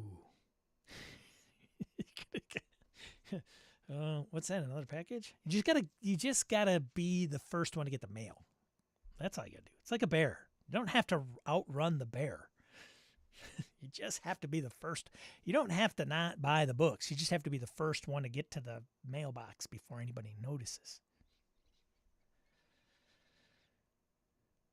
But they really need $250,000 to refine and print the thing. All right, so Grimtooth, there you go. The Scientific Barbarian. This has been something that came up before, so this is a periodical. Postapocalyptic role-playing magazine. Magazine. Megazine. Right, Orcus? Megazine. I mean, they did screw up the name of, like, it says Megazine. Like, if there was an A, then it would be magazine, right? Magazine. I don't know. Anyways, if you're a fan of this, I have not gotten it. OSR and roughly formatted Mutant Crawl classic style. It's got look like Thundar the Barbarian on the front. But can you do that? I guess. Does anybody own it? Wow, bold move, Cotton. I guess you could do it with spoof, right? Let's start with the cover. Beautiful homage to Thundar the Barbarian. That alone is enough to make me want to own this issue. However, Jim Wampler doesn't stop there. Jim Wampler. Oh, I think he did the cups for GaryCon, and on the cups he put an, God, what did he put on there? He ripped the frickin' the illustration right out of a published book and slapped it on their cups. Like, dude, I don't know if you could do that. Maybe. And people paid for cups. That's the difference. So Jim, yeah, inside Mark Hunt. That guy is awesome. Out of Iowa, out in Laramie's neck of the woods. Gives a guide for how to play Thundar the Barbarian in your favorite RPG. Mark also did the revision to Gangbusters. I've met Mark, super nice guy. Just all around great guy to know. If you ever get a chance to find out if Mark's at a convention, definitely introduce yourself, talk to him. He also did the World War II Operation White Box? I can't remember.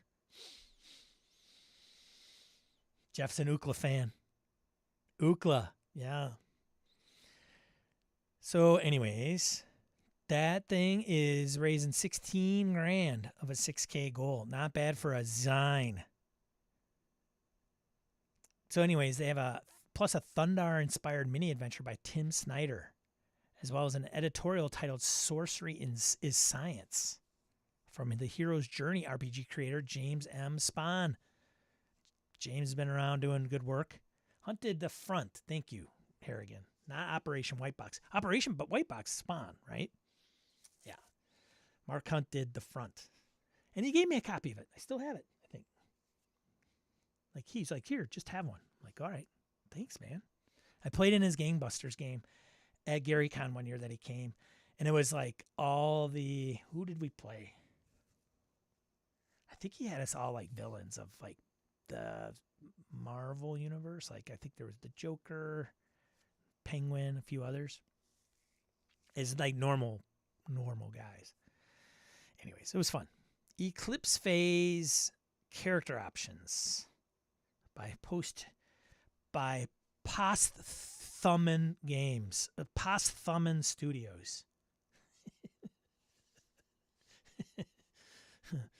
That's right, I'm that guy. End date November 28th, back arcade Eclipse phase. Yeah, do it. Kicking, still kicking. With the move to Eclipse Phase 2nd Edition, Posthuman Studios updates 1E sourcebook and additional information and 2E rules. In this case, the life path character creation, along with the morph recognition guide. Eclipse Phase character options is a 152-page book featuring the tools you need to make a better Eclipse Phase character. Backer kit, let's see where they're at. Hello, it's me. 15K gold, they're sitting at $52,000 US. There you go. Big store. Rope the mark. Tell the tale. Take the touch. Get the score. The Big Score, a con game TTRPG from NDP Design. Hailing from Worldwide Wrestling. It's a version of the system used in Worldwide Wrestling. Core rulebook, $10 for the PDF. For fans of The Sting, Ocean's 11, The Rockford Files, and Leverage.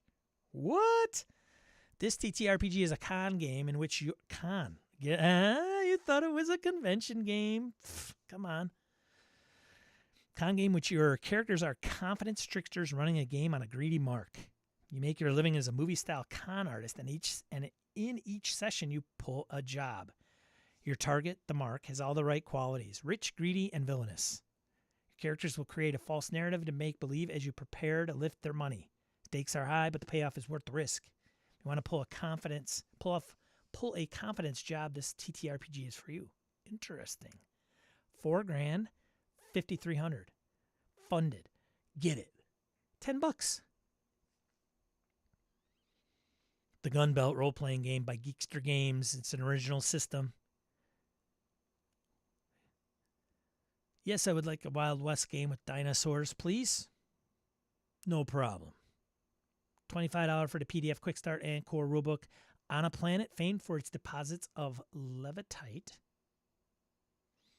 a resource that makes mountains float and gives humans powers, you'll play as cowboys, aliens, and robots, all mounted on dinosaurs. Take everything an American child in the 1950s thought was cool, put it together, and you have the Gunbelt. What's up, Eileen? There you go. And it's done, I believe, as of this recording. So, and it didn't fund? Oh. Bummer. We covered that one, too. Did not get there. So if the idea of 6 shooters, Triceratops in Area 51 interests you, apparently it does not. Unfortunately, they didn't make it. Oh, that's too bad. Don't get too many of these posted that don't. I don't know. Too many genre mashups?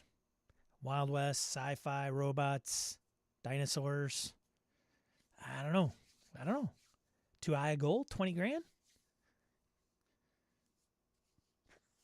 Geekster Games. I'm sure it's not their first one they've done, right? Gruss vom Krampus. That's a good question. Let's see. They created 5. 60. They backed 62. So I don't. Oh, wait a minute. Real Fun Studios. Okay. Game from Geekster Games, but it's Real Fun Studios. Okay. Maybe there's some confusion there. I don't know. Real Fun Studios. 5 created. Wait a minute. What's going on here? Okay. Yeah. All right. Okay. All right. 5 created, 62 backed. So which ones did they create? They've done Mansters, the role-playing game. They've backed. Are these all ones they backed? Backed, yes. Created. That's what I want. Here we go. Dig playing cards, Haunted Holiday cards, Inktober postcard set, and then Colorful Tales of Dreadful Dolls adult coloring book. I don't know if any of these have funded. So let's take a look. I'm trying to figure out, unravel the mystery. We must investigate. So Dig playing cards to bring this project to life, $1,200. So $1,200 of a $500 goal. So Dig funded. Now, the question is, did it deliver?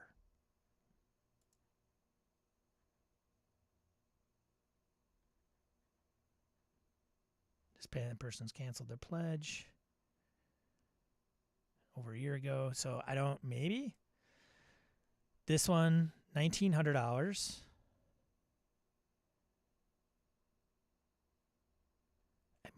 Where did I find that funded? Yeah, here we go. Pledged $1,900 of 1,000. So this one was successful.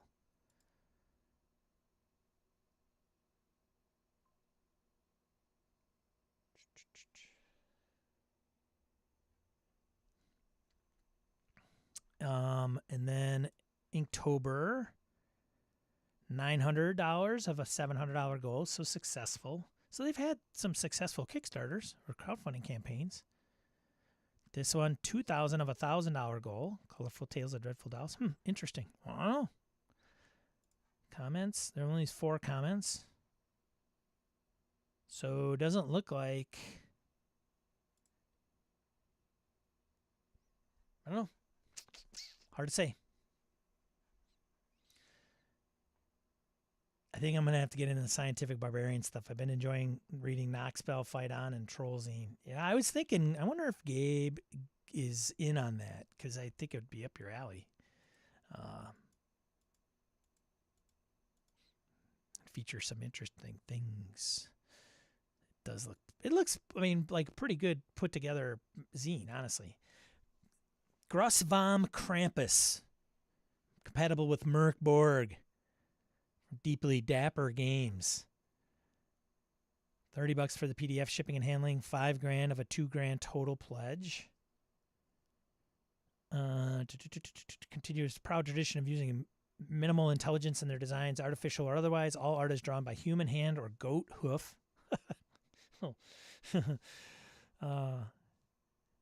Offers a merry Mork Borg bringing Krampus Christmas to you and your players, complete with classic cards and holiday horror. I mean, horror doesn't have to stop at Halloween, right? 5e, poster, physical back, books. This is by EM Publishing, 5th edition Mega Dungeon, Vault of Splintered Souls. Whoops. Ian World kicking butt on the 5e side. That was the last one. At least for the ones that are like a week out or done. So...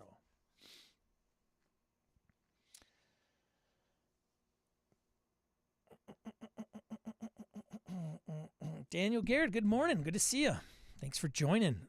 About almost the wrap-up time. Usually this goes to like the top of this hour, wherever you may be. So we just got done with crowdfunding. Did I put the link in the... Did I put the link there? I think so. I'll put it in there again because it took so long to get through it. I'd run this for BeerCon. Do you have BeerCon? Am I invited to BeerCon? Is that like an exclusive BeerCon? Oh, BSRCon. Oh, BSRCon is BeerCon. That's everybody know where that's from. It's Isaac. Love Boat. There you go. It brings us to 2 hours, folks. Can you believe you've been here for 2 hours? If you just showed up, give us a like, hey, because it's the end. At least like because it's the end of the show. Like because of the chat. You don't have to like it because of me. Okay, just saying. BSRCon still going. We got, I mean, today's the 18th of November, so mid-November. It's not late November necessarily. So if you're going to run a game, there are, I think many congestion points for scheduling is usually like Saturday evenings get a lot of games. Friday evenings probably get a lot of games. So I know we ask for 2 different slots. And usually because we're not restricted by room and space, I just usually give you your first choice because why wouldn't I? But I may start looking at like the alternate times that you guys suggest and then kind of try to spread it out a little bit over time. That way people can play more games. I don't know if that mentality will work. But anyways, lots of awesome games being supplied. I think we're up to like, what are we up to? Tons? I don't know. Co-host duty done. Yeah, thanks. Ty. Buying a ticket tomorrow. Hopefully there are some games I can join on and off or time zone wise. So Nubis, time zone, 6-hour difference? 7? I think I asked you last time. 7-hour difference. So for you, we'd have to run them earlier in the day. So Saturdays should have some morning, like during the day games for you. Totally cool with moving my games. Well, I mean, let's see how it plays out. Right now, it's not overly congested that I know of. It just happens to get that way because people are like, just easier to do it later in the evening. Maybe the kids are put to bed and things of that nature, and you could set the evening aside. Whatever. Like whoever knows. Segue, yeah, for sure. I'll put a link to BSRCon in the chat appropriately. So December 1st is patron event reg. I only say that because if you want to submit an event, then patrons can take advantage of signing up for your event. You could submit your event after the fact. Like you can submit your event all the way up to the start of the convention, but then you risk people already scheduled for things. And so it just behooves you, if you're going to want to run something, to get it in there early. So you still have a week, couple weeks. And then December 8th, general public gets to sign up for any events. And we don't have a ton of patrons. Like, it's not like I have 50 patrons and they're all going to BSRCon and they're going to take up all the slots. It's not going to happen. You never know, though. It's not very good marketing. I should be like, and they're going to go fast. So, I offered mine on Saturday evening because it was surprisingly open. Well,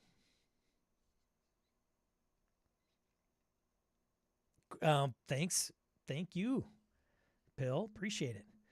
Oh, and so I'm going to stream next week. Holiday Thanksgiving in the U.S. is coming. The upcoming Thursday. I will still stream that Saturday, bright and early, 8 o'clock. We'll do the thankful thing on Saturday for sure. Ty wants to be in Sean's game to see for myself how good of a GM he really is. I've never said I was a good GM. Facts, Ty. I have a lot to kind of touch up. Like even yes, I have a lot to touch up. So here's the deal on BSRCon. I will say this, since I have kind of your guys' attention, and most of you will hopefully be there and running games. If I move something and it becomes an issue, just let me know. Like I can move it. It's not a big deal. Like I would hope 2 times would work equally the best, but like I said, it's not like I would love to get you your first choice. And I think I'm going to do that regardless, because if I run out of tables at 7 o'clock on Saturday night Central Time, I could just create more rooms. Not a big deal. So I was in a game with Sean and he was hilariously disruptive. It was fun. What game was it, Nubis? What did we play in? I was a player though, right? I'm a horror GM, Sean. I need a 4th win. Teach me.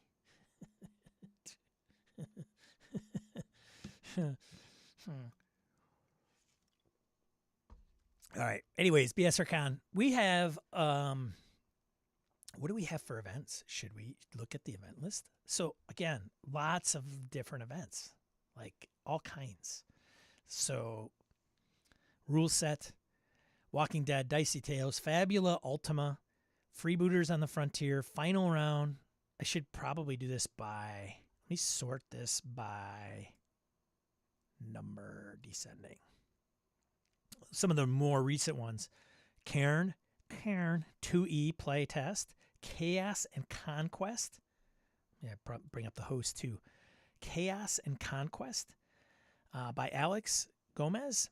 Forged in the Dark by Matt Burnett. That's the Cyberpunk Forged in the Dark. Galactic Grit by Mr. Salzwedel. Gabe Dibbings running Conan 2D20. If you want to play Conan 2D20, Gabe's the guy that you want to play with. That's his jam, if you will. I mean, I would assume many of these games are their respected jams, but I've played in some of these folks' games, so I'm telling you. Does Sean do voices? Sean is a voice.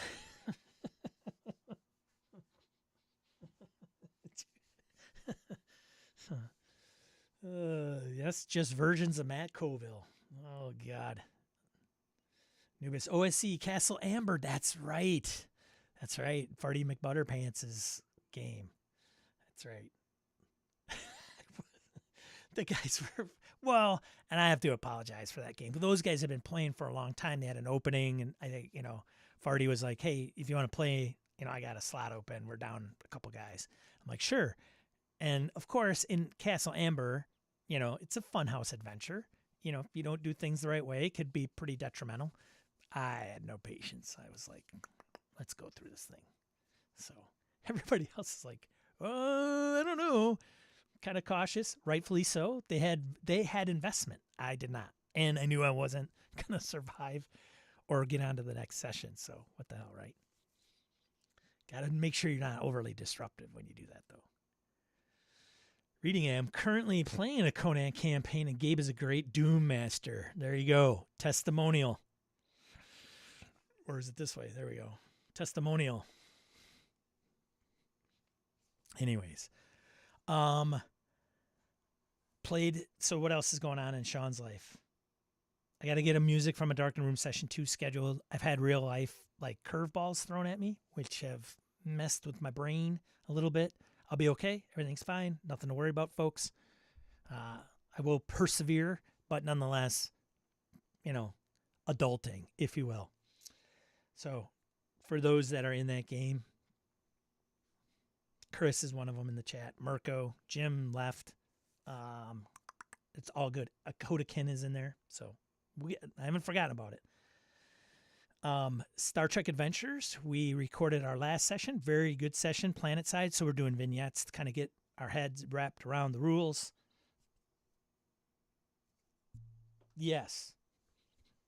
That's what I'm doing with Harrigan and Gabe and Kevin. Salt Heart of Saltlandia. Good stuff. I'm sure it'll click in my brain soon enough. And then Cyborg on Thursdays, every other Thursday. We played Morkborg, because our GM was out. So I played one session of Morkborg, one shot. Phil ran for us, and Wayne and Kevin. Good. We all survived. Hee haha. Nothing too gratuitous occurred, I don't think. And then we'll see what happens if we're going to go back to Cyborg and finish that out. And then what happens? There's rumors of talk.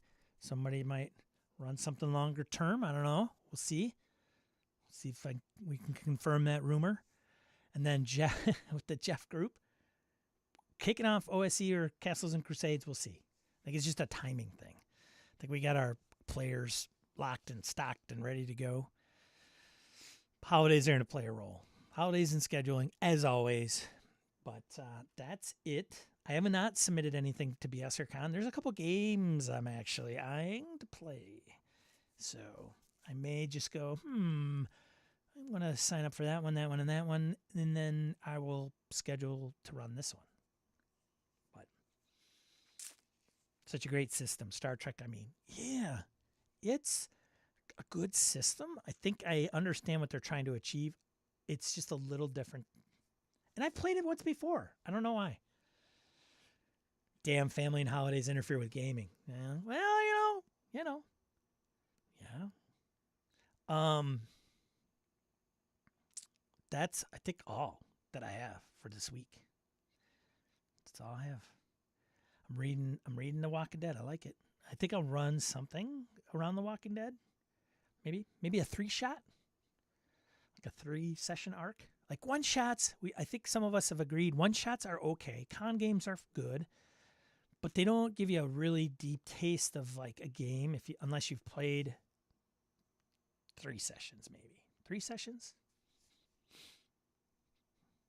Things start clicking. Whatever, right? And then of course Sean has always promised like West Marches. Dude, I'm a mess. I gotta stop talking. Talking gets me in trouble. That's the problem. Anyways,